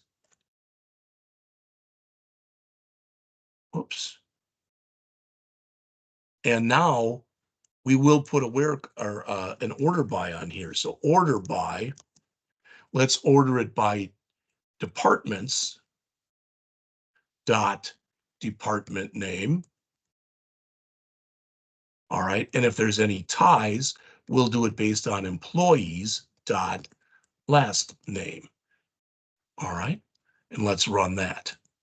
So now there's our accounting people, and then there's our administration, then our executive and our finance, etc. And when we've got matches, multiples, Chen, Favlet, Greenberg, Pop, Sciarra, and Ullman, etc. You can see they're in order. Now, nothing wrong with that. That is a fully qualified query. I know people who do this for a living and write all of their queries like this. Let's pretty it up at least a little bit by saying, let's make that E, and that E, and that D. Then we have to alias this. We don't say as, we just say employees E, and we say departments D. Now that'll be E, that'll be D, that'll be D, and that'll be E. We should get the exact same results, unless I screwed something up, which I don't think I did, but we should get the exact same results with our 40 people. You run it, and there it is. Now, you've already heard this, but I'm going to say it again. I said this yesterday, but I want to say it again. This field right here, first name, this field right here, last name, these two fields are unique to the employees table. They're not in the department table. So technically, you don't need to do any qualifying. The department name is in both tables. That's why we could say either, I'm sorry, the department name is only in the department table. So we don't need that either. We do need it here because we're comparing apples with apples. So it needs to know which is which. And then the order by, we don't need it here and we don't need it here. All right. And you have to kind of, as a developer, you have to kind of come in and make your own decision as far as, yeah, that makes sense. I don't want to do it this way, or I do want to do it this way. You can see in here, one of the things that they did was, rather than doing what I said by putting department name and running them all together, they used underscores. And there's nothing wrong with that. But again, if you're going to come up with some kind of a standard, make sure that's your standard and you stick with it. So by removing all these and running it again, oh, could not find stored procedure department name. All right. Well, why? Because we did use D there, and I think we need D dot, but I'm not sure. Yep. Doing this is we can use that. You saw it, we put here before, we had E dot, and we had E dot here, and we had a D dot here. We can actually use these before we have actually defined them. And that's just the way that the language was set up. All right, that it works like that. Okay, and there's other joins we could do as well. I think, let's do one more. Let's do a join on 3 different tables. All right. So let's add into this, let's add their job title, for example. Okay. All right, so I'm going to leave all this right now the way that it is. So I'm going to have first name, last name, department name. Let's put job title before that.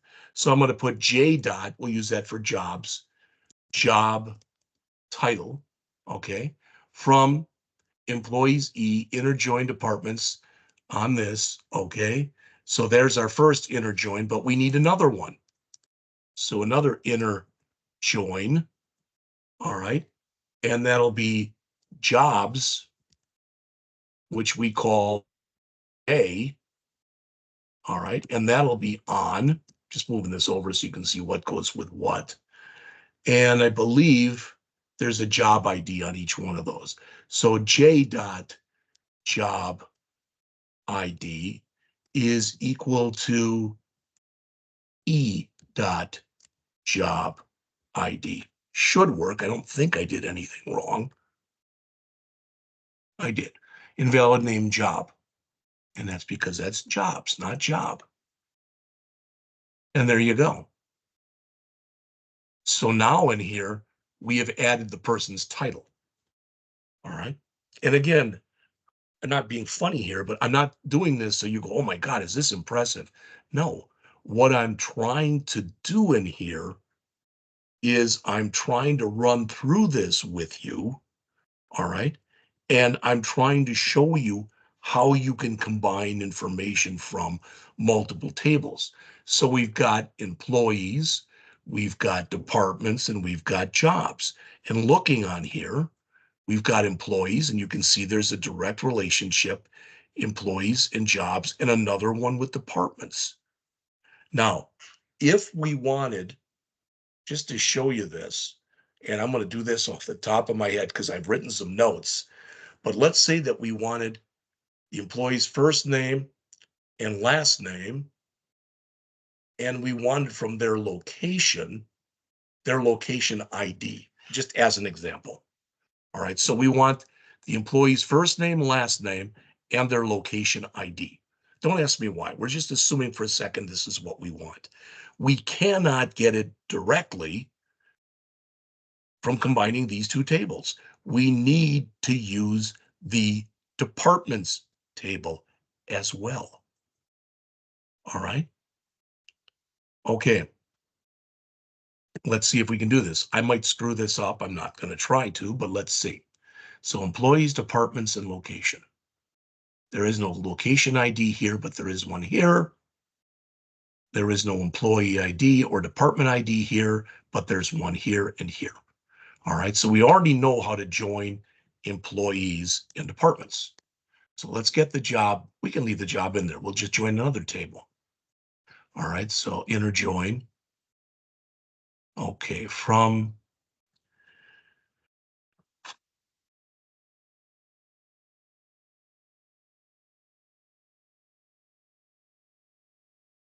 so I'm going to say here, inner join, and which is the one we just said we wanted to bring was locations, I believe. So locations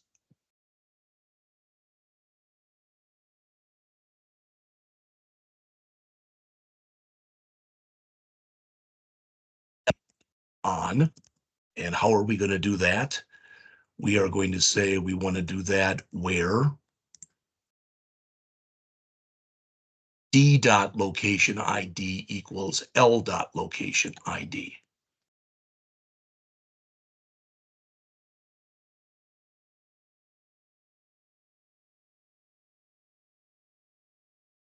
Now we're not adding it here, so let's bring that in as well.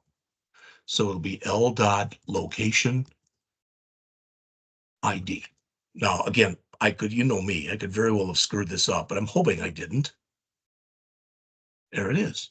So there's our location ID. All right. So now what we've done in this example, in this example here, is we have joined together employees, jobs, departments, and locations. It would be not only totally possible, it might even be, for some reason, it might be plausible why you would want your dependents with countries. I don't have any idea. But we could, conceivably, we could come in and join together all of these. All right, if we wanted to, if there was a reason to do this. All right, now what I'm going to show you is there's a few other kinds of joins that are not used as often, but can be used. I want to say that again. There are a few other joins that are not used as often, but can be used. All right, and I'm going to show you probably about a half a dozen of them. The first one, and I mentioned this before, but I'm going to show it to you, and it's called a left join. So what we're going to do, looking at this example, all right, is we're going to go and we're going to select everything that's in one of these tables, but only the one in the other table that matches what we're looking for. I don't know if that makes sense or not, but if it doesn't, just if you would, bear with me. All right. What that will mean is there may come a time, where we actually get null or something as one of our answers. All right. And I think I'm going to use the countries one and the location one to do this. Okay. What that might mean is we've got a country that doesn't have a location in it. All right, we've got countries, there's United States, there's United Kingdom, I believe there's Africa and China and some stuff. We're going to see if there's any of those that do not have a country in them. That's what we're going to do next. All right. So I'm going to remove all. All right. And we'll do some aliasing also. There was a country name.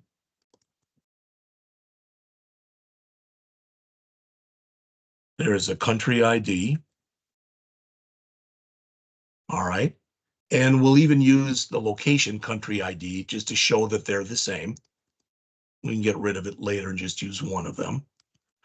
All right, let's, the location has an address. I think it's street address. All right, and a city.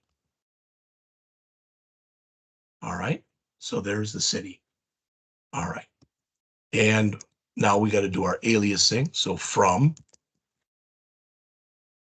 countries, C. All right, and what we're going to do this time is a left join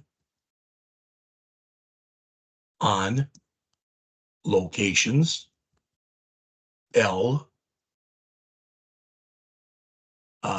left join, there's the on is later, I'm sorry, locations, L, and that's on.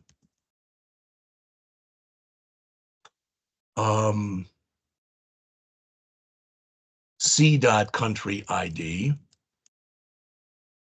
equals L dot country ID. All right. I don't think there's any errors in here, but again, just in case, let's see. Oh, incorrect syntax on line 5. 1, 2, 3, 4, 5. Doesn't like the city. L dot country C dot country name, C dot country ID, L dot country ID. That looks okay. L dot street address, no comma there. Try it again. Well, if you look, you got a lot of nulls. All right. When we did the left join, the one we listed first said, show us all locations, even if there's not a matching country for it. All right. Now, that's kind of hard to read. Okay. Let's just grab a couple of these. How about that? So we'll say where C dot, we can use either one of these, but country ID, and we'll say in, and let's say United States,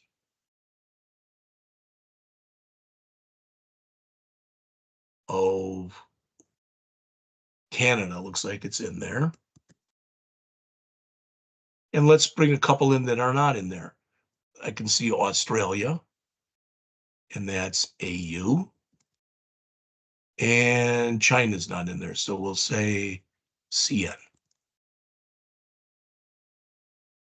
Okay, and now when we run this, whoa, ambiguous. Up, I need to say C dot or L dot there. And you notice it's null for Australia, it's null for China, but there is a Canadian location, and there are 3 United States locations. So ideally, at least, what you're starting to see here is the power that's in this. All right. And believe me, there are people who get paid big money to sit there and write things like this. All right. If we reversed this, all right, so we're still going to say country. Let's just have one of these. This is the same thing both times. These are identical. Where are they? We've got country ID and country ID. Oh, they're not identical, so we're not gonna. All right, so there's where they're not, because there is no location there. All right, let's see if we can change this into a right join. And what I want to do is I want to reverse these.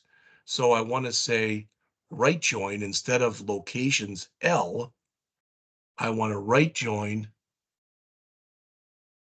Let's see. I basically want to reverse these. So I want to right join.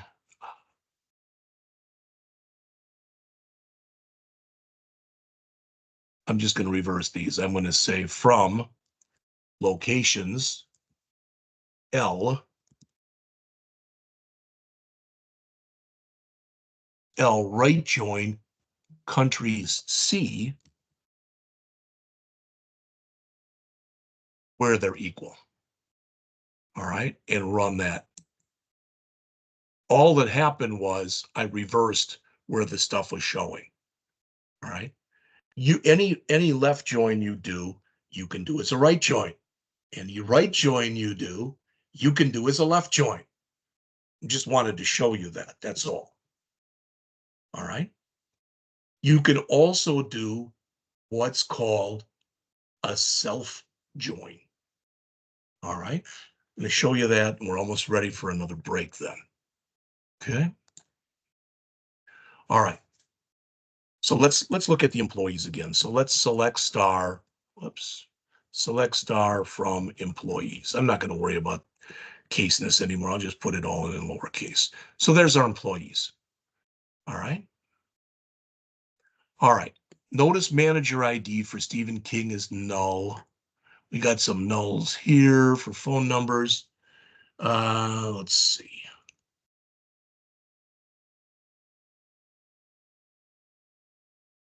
What we'd like to do is in this table, okay, in this table, I'd like to use this table, one table, and I'd like to figure out for a bunch of employees here, okay, I'd want to figure out who their managers are. If you say I don't get it, well, just watch for a second if you would. All right, so let's select E dot for employee, first name. Now I can do this. I can say E dot first name, and we can say concatenate to that a blank space. There's also a concat that we haven't talked about yet. And then E dot last name as employee, that'll be employee. Now, if we've always done this where we said employee, if it's just one word like this, we don't even need the quotes. You only need the quotes in there if it's more than one word. I always put them in. I just guess I'm used to it. All right, so that'll be the first name and the last name put together. We also want the managers. So M dot first name. So I'm going to want to put the employee's name and then who they report to is what I'm telling you.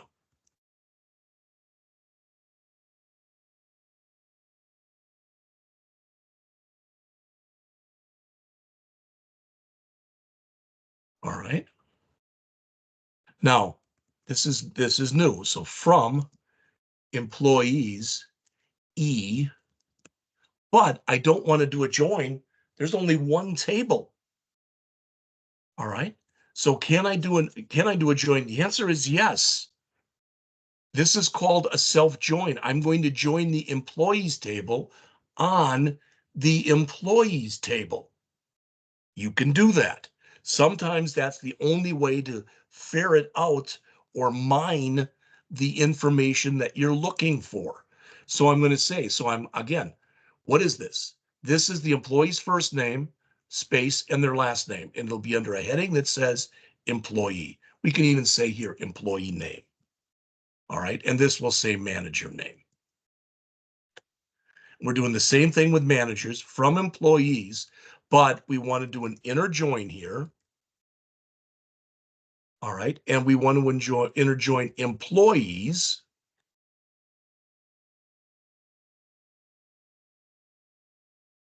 And well, let's say M because that's the manager. So on E dot employee ID equals E dot manager ID. I think that's right, but we'll look at it in a minute. The point is, each employee, as you can see right here, has somebody. Notice 100, 103, 101, etc. If I go over and I take a look, there is no managers table. Let's run this and see if I screwed it up. Of course I did. So let's see, near line 1.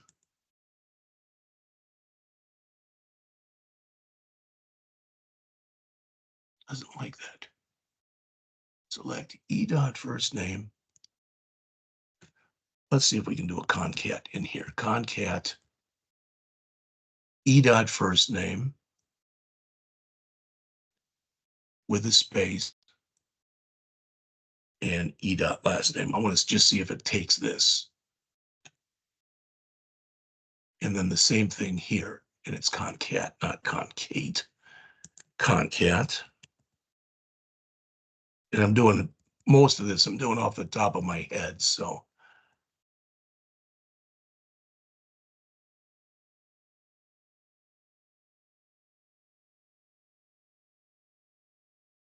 see if it takes this one. If it gives me an error, I don't know what I'm going to do. Okay, employee name, employee manager name. It's not giving me any matches. From employees E, inner join, employees M on. This is backwards. That's M dot employee ID equal E dot manager ID. I'm going to go back and discuss this in just a minute. Okay, cool. So what do we have from here? You can see who reports to whom. All right, that's kind of cool. I think it is, at least. So looking at that and grabbing all that information from one table, you could add John Ismail Sciarra, etc. They all report to Nancy Greenberg. And we could do more stuff in here where we would do order buys and whatever. Let's quickly take a look at this example that's right here. And I think that's enough groups that we've done for now. All right. But what the hell are we even doing? Well, this is a concatenation. This says concatenate together the first name after the comma, a blank space after the comma, the last name, and call it employee name. Pretty obvious.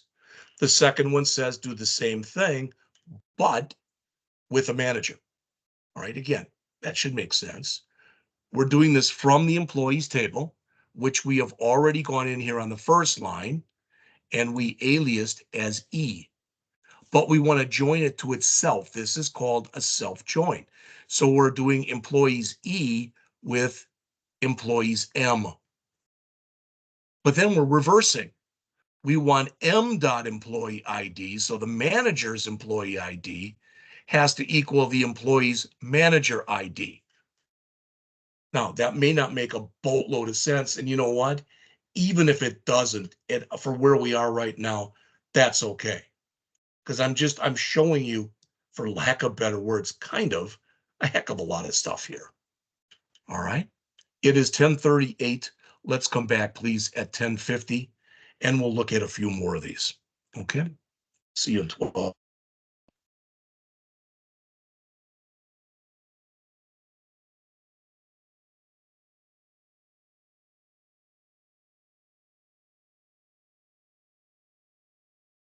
Right back.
All right, it's 10:50, so I'm going to start back up. If you look on here, you'll notice I just ran the simple query select star from employees. And what if we want to know how many employees work in each department? So I could go here through here like and manually, and there's 192, 2 9s, 3 9s, and there might be some more in here. I don't know. Looks like there was a 9 down here someplace. I saw one, I don't know where, but I can do that. I could do this. I could say select star from employees, and then I could say, for example, order by department ID. And then if there were any ties, so to speak, I could say last name. Okay. And run that. And now I know there's my ones, my twos, and I could do that. That's a little better. At least they're in some kind of order right now. All right. And I could even do this. I could say, select star. Well, let's not even do a star. All right. We don't care that much. So let's select just department ID. All right. So let's just select the department ID. All right. And now we don't even need to worry about last name. So we'll just do it like that. Well, that isn't bad. It's not great, but it's not bad. So we see the department ID. Well, that's fine. But what if we needed a head count? So what if we needed to know how many employees work for each department? And I want to show you something because I haven't been totally honest with you so far, and I want to show you what I mean by that. So I'm going to put in here, select department ID, comma, count, and we can do anything we want. We can do each employee has a department ID. We can just do a count star, or we can put almost anything in there. And we can say as, let's just call it head count. In fact, let's do both of these. So here we'll put in here as dept ID. Okay, so we can do that. Let's see what that looks like. Okay, well, it says employees.department ID is invalid in the select list because it is not contained in either an aggregate function or a group by. Oh, okay, because it's expecting us to do a group by here. We don't need the order by. Let's change this to a group by.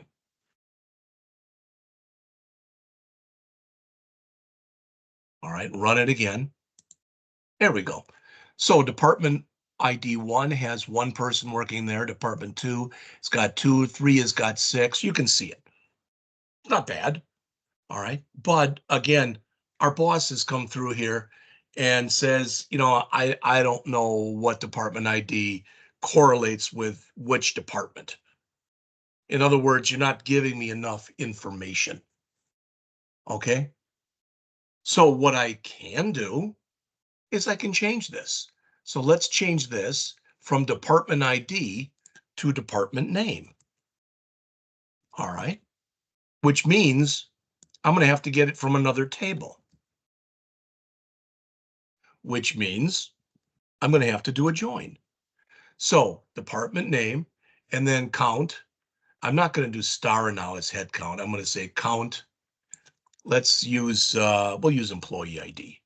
Every employee has an ID. It seems like a natural one to use. All right. And we want to do this from employees E.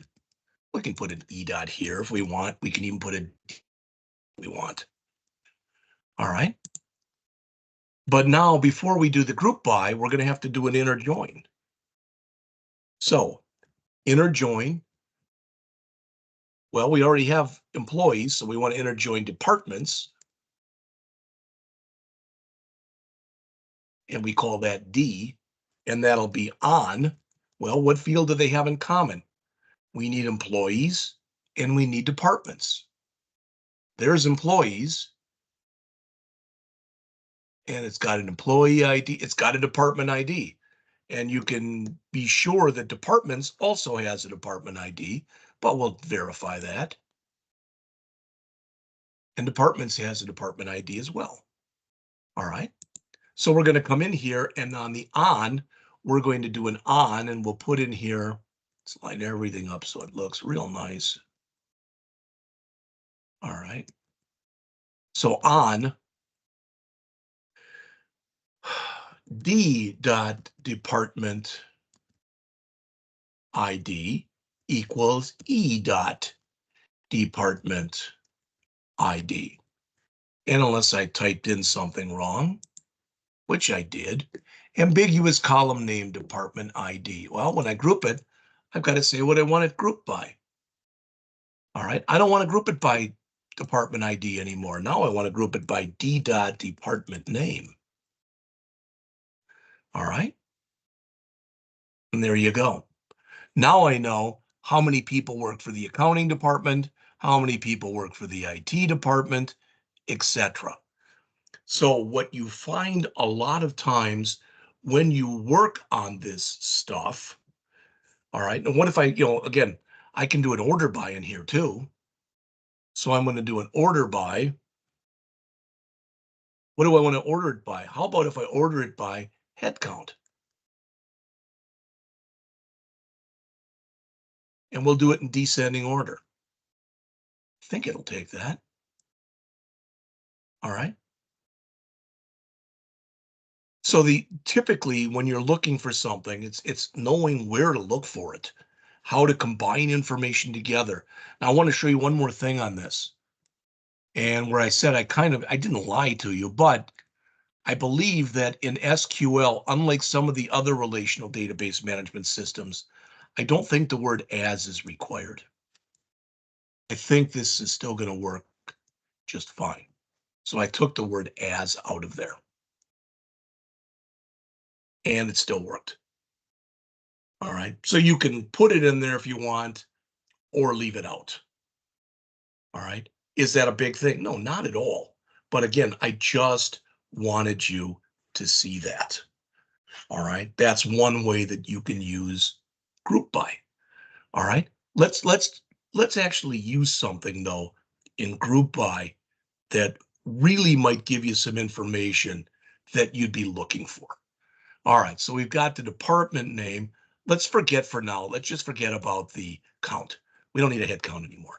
But what we're going to do is we're going to run a couple of these aggregate functions that we talked about yesterday.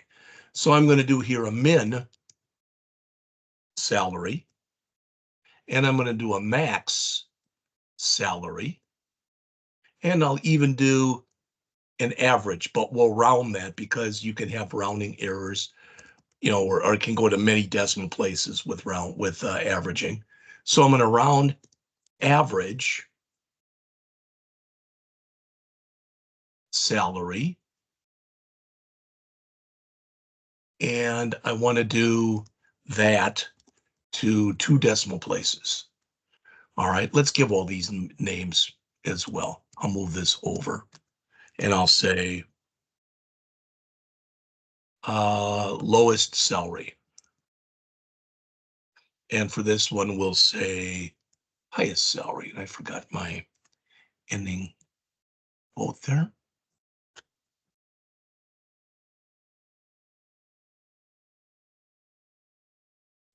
And this one will say average salary.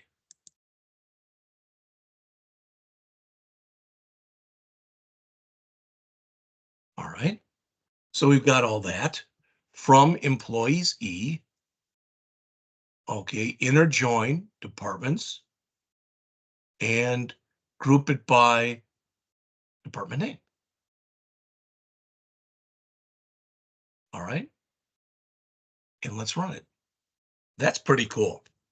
So this says in accounting, our lowest person is 8,300, our highest is 12,000, and our average is, I don't know why it's doing it to that many decimal places. It should have just done it to 2 decimal places. Have to check on that. But the point is, now you're really doing some data mining in here. All right. We could come in there too and brought in the employees table, added names. And the reason you might want to do that, all right, if you think about it, the reason you might want to do something like that, all right, is maybe you'd want to go in and say who deserves a salary increase or who's making too much money or whatever. All right. But it's kind of cool because this is going through here two different tables. All right. The one where it's just finding out basically the department information, and the other one where it's finding out the salary information. All right. Let's do one more of these. All right. Just to try to hopefully, again, drive this home. So I'm going to select the department name again. So D dot department name. You don't need the D dot. But I'm going to put it in there anyway. Now I'm going to use sum. And we'll call this, I'm going to use as still. You don't have to. But I'm going to call this total salary. So I do need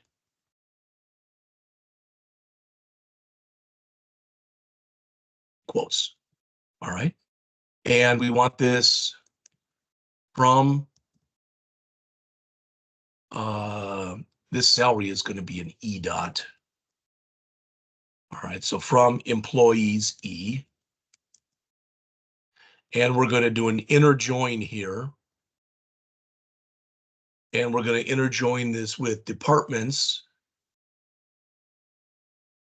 D on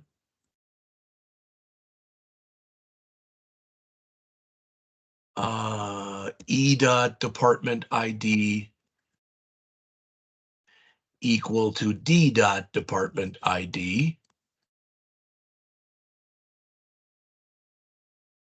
And we'll do a group by. We'll group them by D dot department name.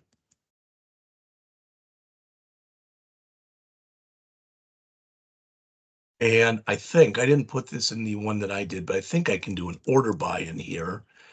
And I will order it by total salary in descending order. I think this will work.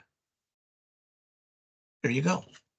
So we can see that right now the executives, which you'd probably expect, have the highest total salary, and the administrative people have the lowest salary.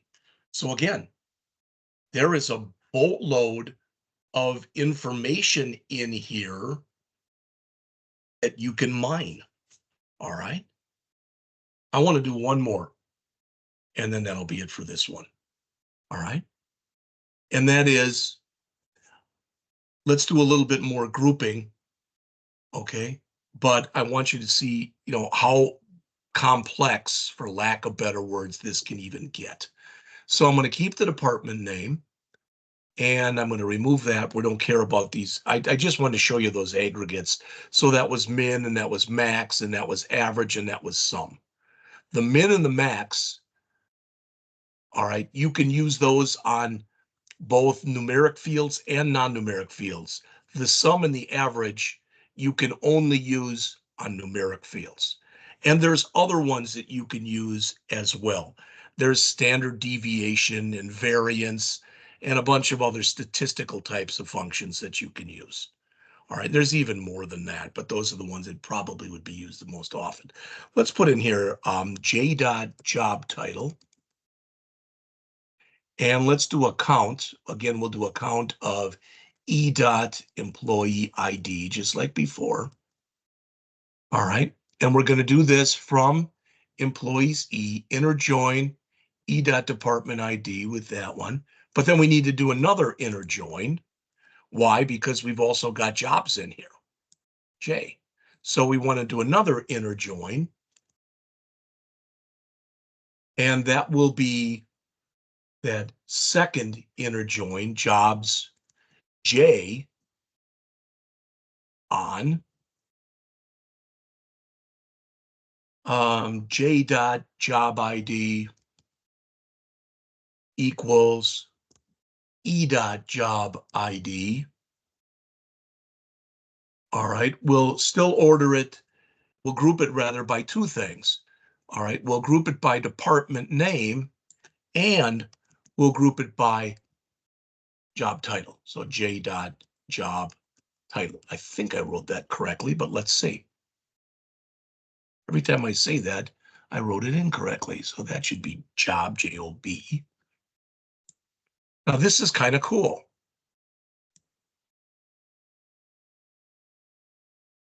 All right, I guess I didn't give that last one a name. that job title. Didn't give it, for some reason, it didn't take a name. So let's see. Select this, select, oh, that's the count. Okay. Let's just put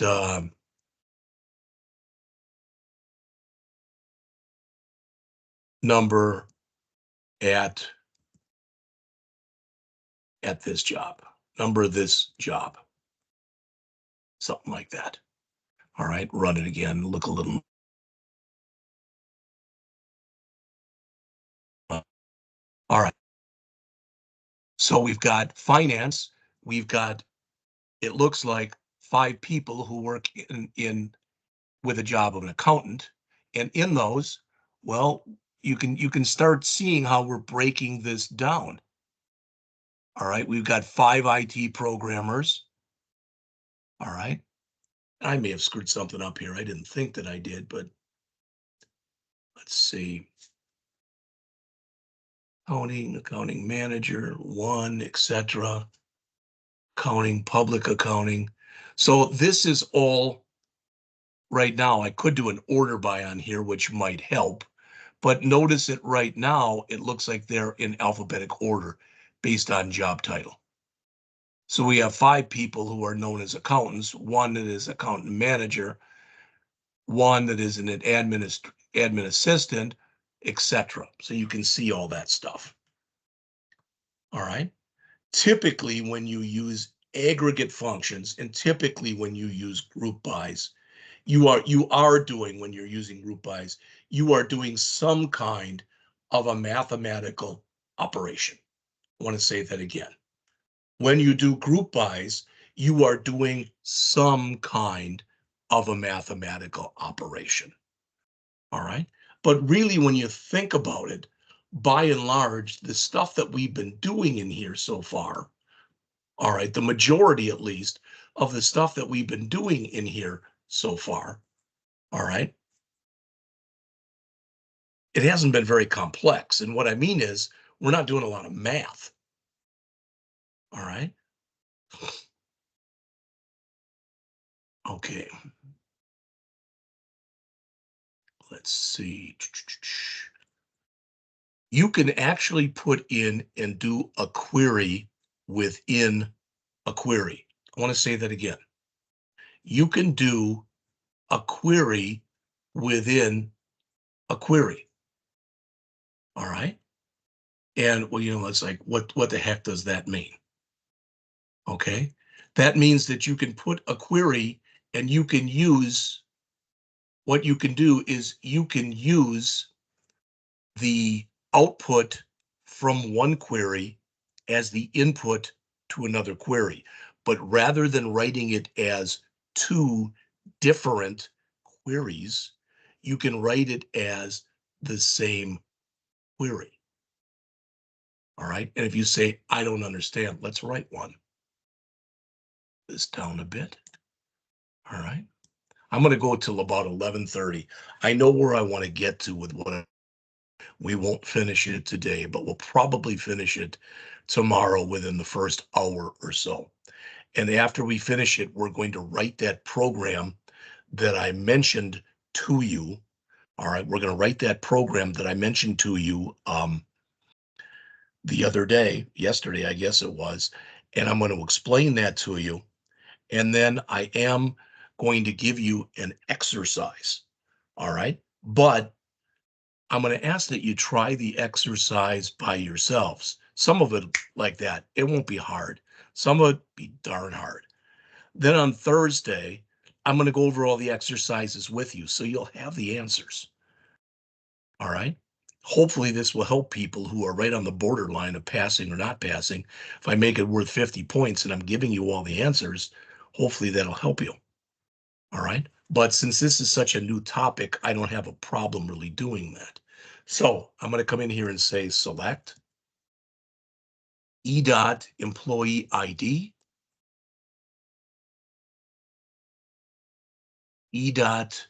first name, last name,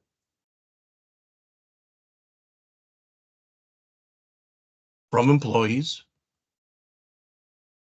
Nothing big there. If we did that right now, you should know exactly what that would look like. All right. But we want only the people who work in a certain department number. All right. What the heck does that mean?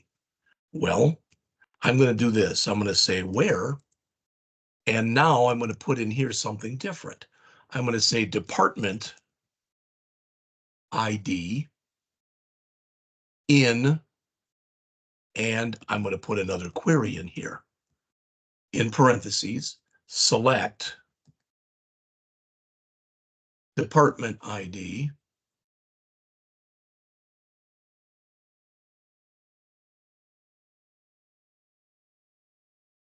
from departments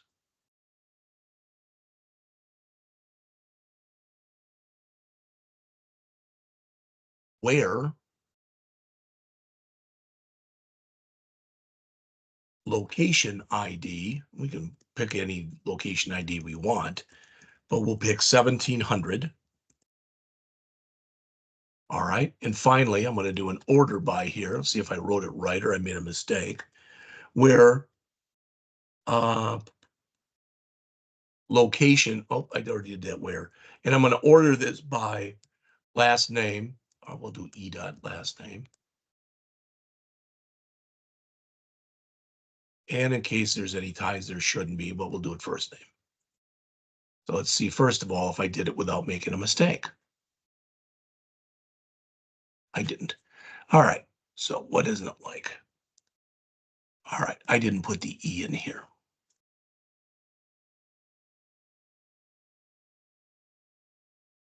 And I'm not using a D, so I don't need one here. Did that fix it? Yes. All right. Let's take a minute and look at this one. You've got to work on these from the inside out. What I mean is, it's going to do this first.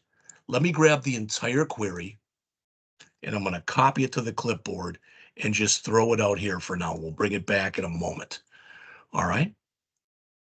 So the first thing that happens is it does this right there. So let's grab that. Let's get rid of the rest of it. You see right now you can see all right, you can see what our output is. Okay. And if I run this, it's going to be a lot different, as you'd probably guess, because all we want is the department ID from departments where the location ID is 1700. Okay, there it is. Now, did that mean a whole heck of a lot? No. In fact, I'm looking at that, and that doesn't help me at all. All right. So it says to me that there's somebody in what? Department ID 1 that's at this location. There's somebody, etc. All right. But this is a lot different from what we saw. Okay. Now, right here, what do we have for department ID? We've got department ID of 1, a department ID of 3, a department ID of 9, a department ID of 10, and a department ID of 11. 1, 3, 9, 10, and 11. I think everybody'd agree with that. All right. Let's bring back the query that we had here. So 1, 3, 9, 10, and 11. So I don't forget it. I'm going to write it right here.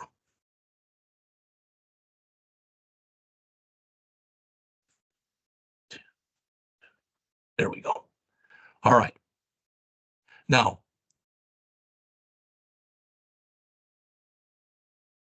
I'm going to bring this whole query back. You already saw what the results were. All right. There it was. This right here gave us this. Right? I think you'd agree with that. So this is as if I believe, I'm going to see if I can rewrite it here. Instead of saying in that we've got right here, and I'll bring this all back in a second, but I'm going to say where this is in, and I'm going to say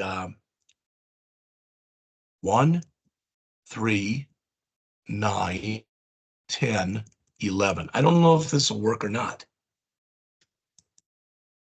All right. Now it gave me more. I don't know if that's the same data we got when we ran the other one, but there is 18 different employees that it listed here. All right. I'm just going to take a screenshot of that.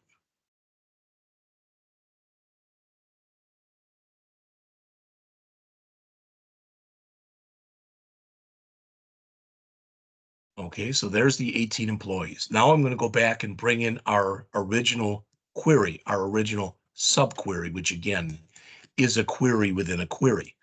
All right, and I believe there will not be 18 in here. All right. Oh, there are. All right. But we could have run this as two different queries. I just did that for you. I ran that query and it came back with 1, 3, 9, 10, and 11. Then I replaced this with an in statement here that said 1, 3, 9, 10, 11.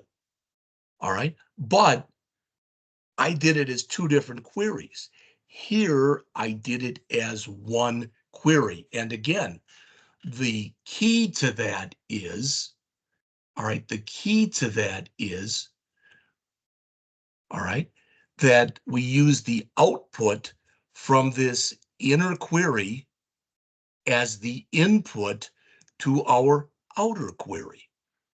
And that's the idea behind using subqueries. Now, is there more to it than that? Yeah. And I've got more examples. I'm not going to run them right now because it's very easy to confuse people when you start looking at this stuff. Very easy. All right. And there's different kinds of subqueries. There's a subquery that is known as a correlated subquery. All right.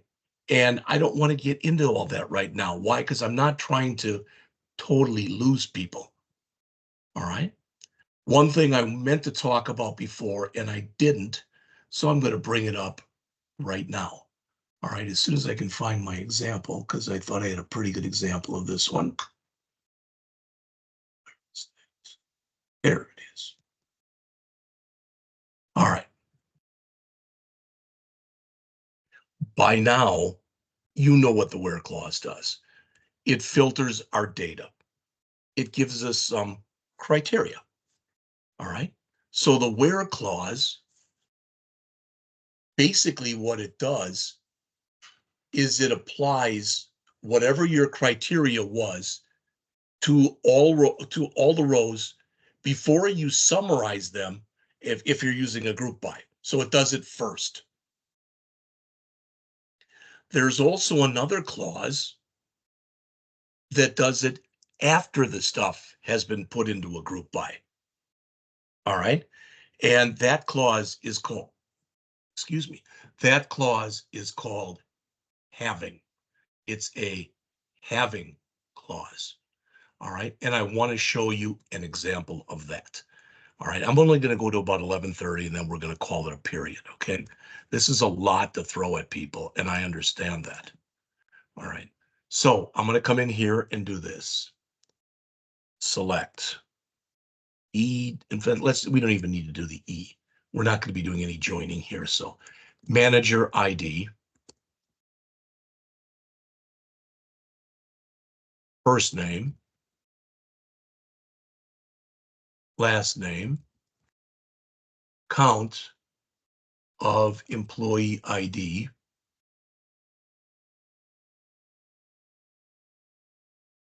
and we'll say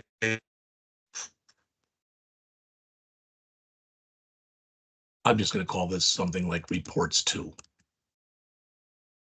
All right, not the best name, but that's what I'm going to use. And I want to select all this from employees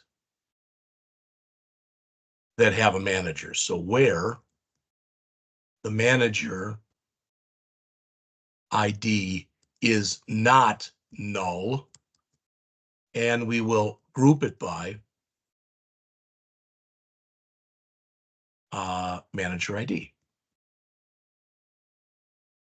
Okay, So this should give us the manager ID, the first name, the last name, and how many people reports to that particular manager, I think. All right. So let's see. First of all, let's see if this worked. All right. Employees.first name is invalid because it's not contained. Okay. When you start to come in here and use this stuff, let's see. Select manager ID, first name, last name, count of employee ID reports to from employees where manager ID is not null, group by manager ID. That actually is a valid query.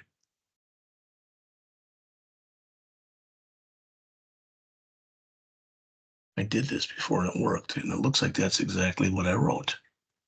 Select manager ID, first name, last name, count ID from employees where ID is not null by manager ID. That is correct. What the heck? Well, for now, let's see if I leave these two off. Is it going to work?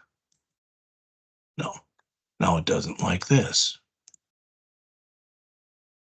Well, I'll try to fix that one by tomorrow morning.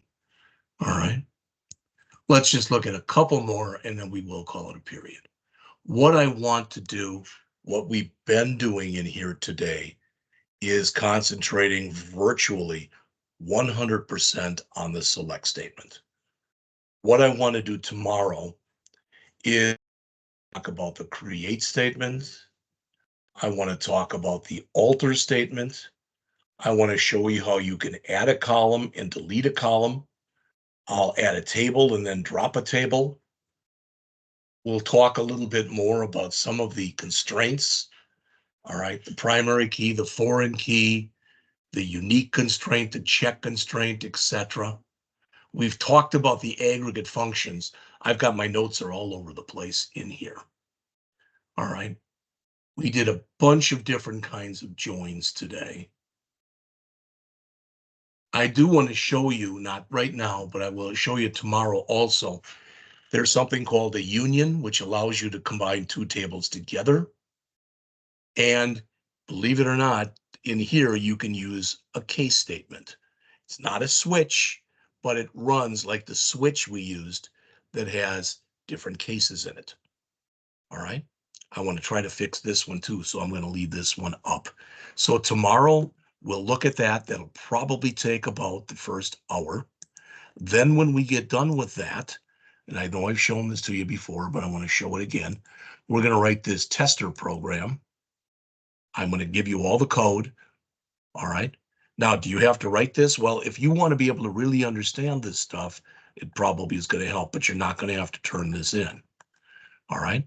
But if I change this, so let's just so you see it. So I'm going to change this. Let's see.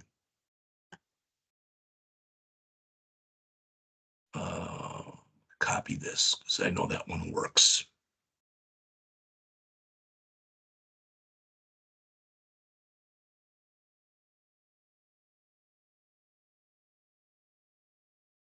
So the one we're working on now is a database called HR, right? HR. All right. Not HRS, just HR. So let me save this and let me run the program. All right. We just ran this query right here, this subquery. All right. Just to show you, this is the same one. Not that I'm trying to put anything past you or anything like that. This is the one we just ran. All right. It was a subquery and it came up with 18 rows. There it is. All right. Now what we're going to attempt to do is to put that query in here. All right. Well, I don't know. I don't think I copied all of it. So let me read